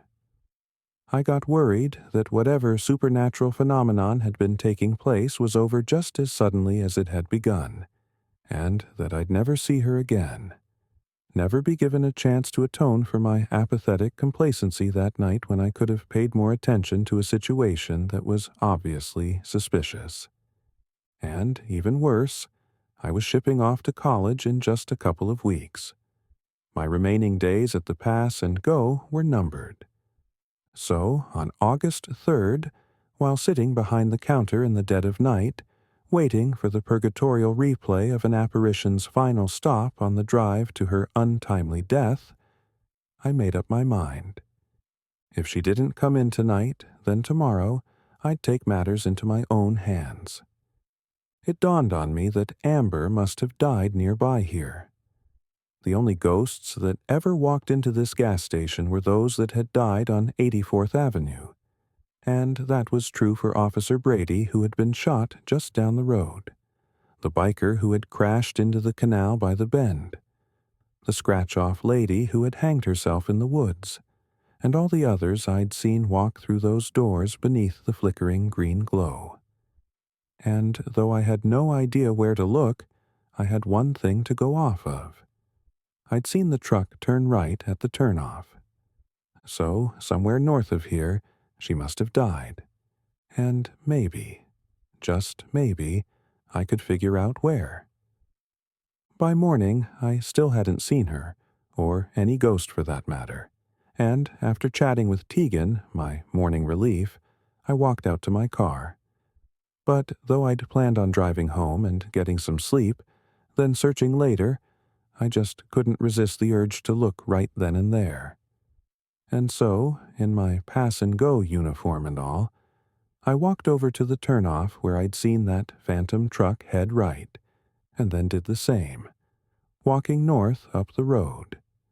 The sun was just barely rising over the trees, and I couldn't remember the last time I'd appreciated a sunrise. Usually, I sped home, trying to beat the sunlight to my room where I could shut my blackout curtains and crash as if it were still night. Then I'd wake up at 3 or 4 in the afternoon. But this morning, moving slowly up the road along the canal and constantly scanning for anything out of the ordinary, I couldn't help but enjoy the orange glow above the trees. By the time I'd walked about 2 miles, the sun was fully above the horizon, and cars were starting to sparingly appear on 84th, though admittedly not many, as this wasn't the most direct route to anywhere in town except the pass and go. I'd already passed the infamous bend, and even felt obligated to pause there a moment before the canal, sort of waiting in reverent silence as I remembered the stare that Biker had given me, the regret permeating his eyes. By now, though, it could no longer be considered a canal. It was a drainage ditch at best, a muddy, shallow dip off the road, and beyond it was the forest. But then, in my steady scan of the ground in front of me, I noticed something twinkling. I crouched, looking down at small shards of glass on the pavement. Almost like a vision, my mind seemed to play out this simulation, and I was staring at the man as he and Amber argued. He lost his temper and slammed her head into the window, shattering it.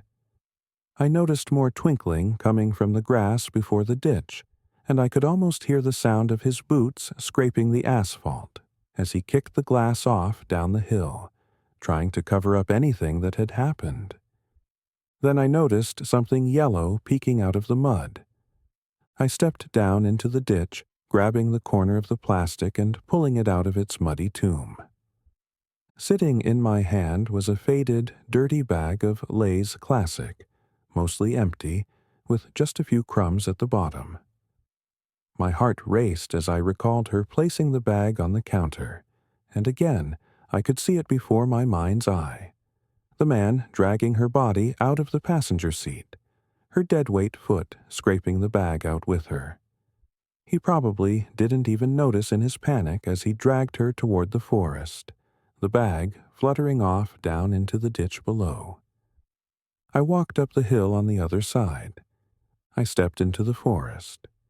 My breathing started to become heavy as I walked deeper into the trees, terrified as I anticipated just what nightmarish spectacle I might be about to find. But I wouldn't turn back now.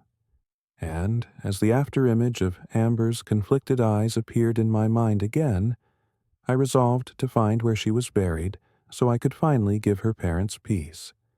Maybe even give her peace. And it didn't take much more walking to find clues. I noticed 2 hardly visibly scrapes in the dirt, where her shoes must have been dragging. I carefully followed them, stepping off toward a cluster of trees as they suddenly turned, at last freezing before what I could immediately ascertain was a shallow grave. The grass all around it was undisturbed, but here, in just this plot, was a clump of uneven earth. Some grass and leaves had been precariously scattered on top in the man's frantic attempt to conceal it, but it wasn't convincing. And as I crouched before the plot, my heart began to thump out of my chest.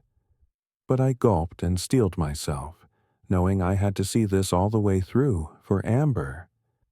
I wished I had a shovel, but with nothing else I just dug with my hands, scraping the dirt away and trying not to consider the possibility of my fingers abruptly touching her corpse.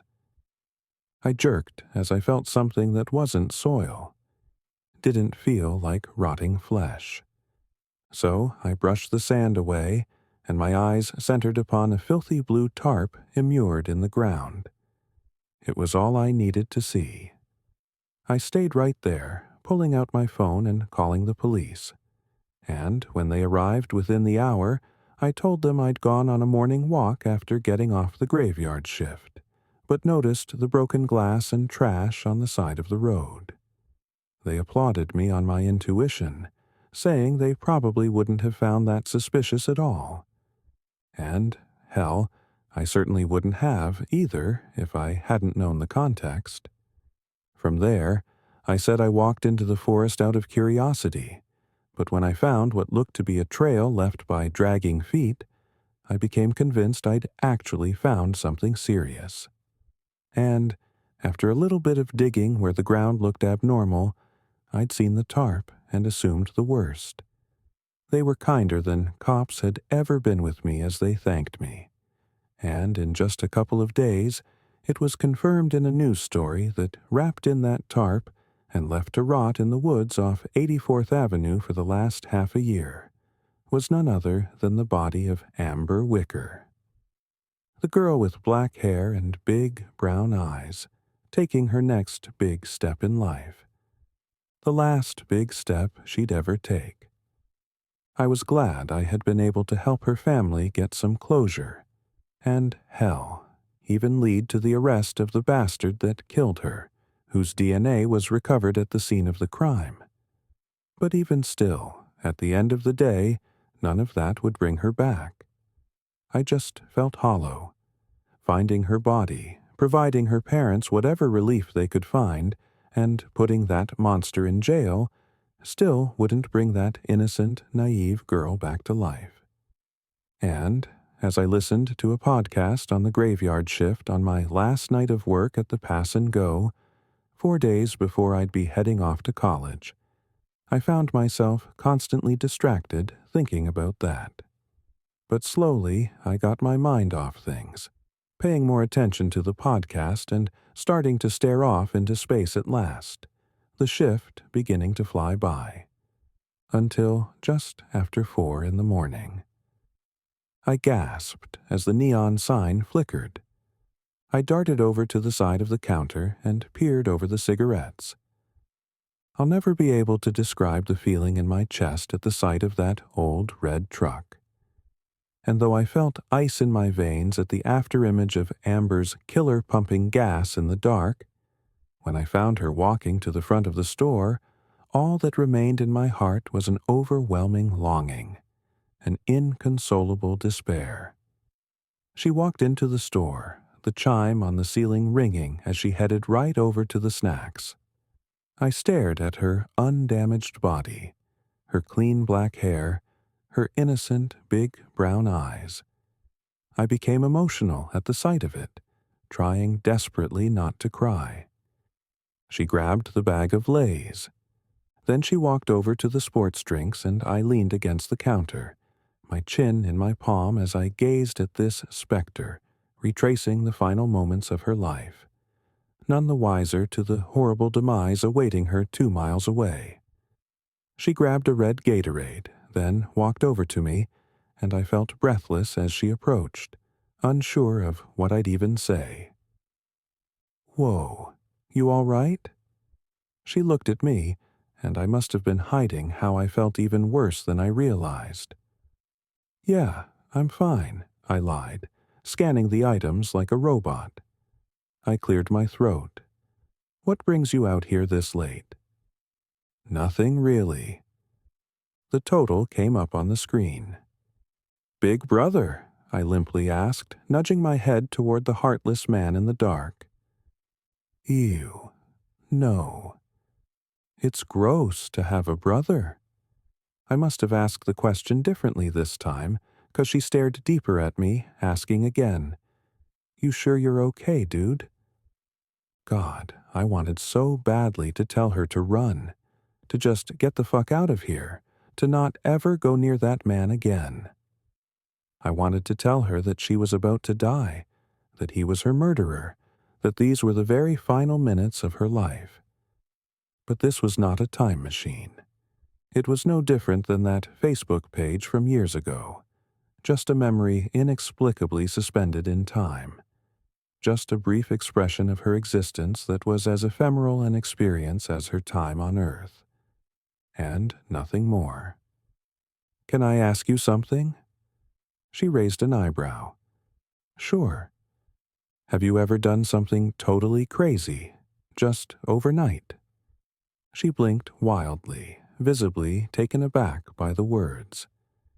Yeah, actually, she murmured. Yeah, I have. Why do you ask? I shrugged. No reason. What about you? Yeah, I did once. I had this weird inkling to follow a trail into the woods, and I found a body. Called the police and reported it.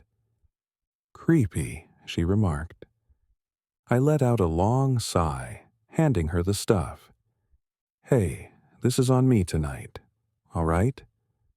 Oh, sure. How come? You just look like a friend of mine. I smiled hollowly. A friend I haven't seen in a while. Anyway, it's my treat. Well, all right. Thanks. She took her unceremonious last meal, then turned over to the door, walking toward the oscillating neon. Have a good rest of your night, Carter. She glanced at my name tag, smiling slightly at me. It broke my heart. You too, Amber. Huh? I said you too. She stood there a moment, as if debating whether or not she'd heard me right the first time. Then she turned around and walked outside. But I couldn't just sit there, and before I knew it, I was running around the counter, shoving the doors open and stepping outside. I bit my tongue at the gash on the back of her head, the blood dripping down her hair and onto the back of her top. I had guessed that that had been the cause of her death, but evidently I was wrong. Because as she turned back toward me, I found her blue face and the purplish bruising of a seatbelt around her neck. Her clothes were covered in dirt and blood, and the Lay's bag was empty and faded, mud clumped all over it. The bottle of Gatorade was halfway empty. I trembled as I found her teary gaze, the desperation and regret staining her painfully cognizant big brown eyes, not innocent anymore. Thank you, she whispered. I couldn't possibly muster a response, and then Amber turned, the afterimage of her corpse climbing into the passenger side door of her murderer's truck. I remained frozen in place, my eyes following every last fleeting second of Amber's existence as the taillights glowed and the engine hummed. Then the truck pulled off, pausing at the turnoff. And then, as it pulled away, turning right on 84th Avenue and heading to her shallow grave, the neon of the sign stopped flickering, leaving me standing there alone again in silence.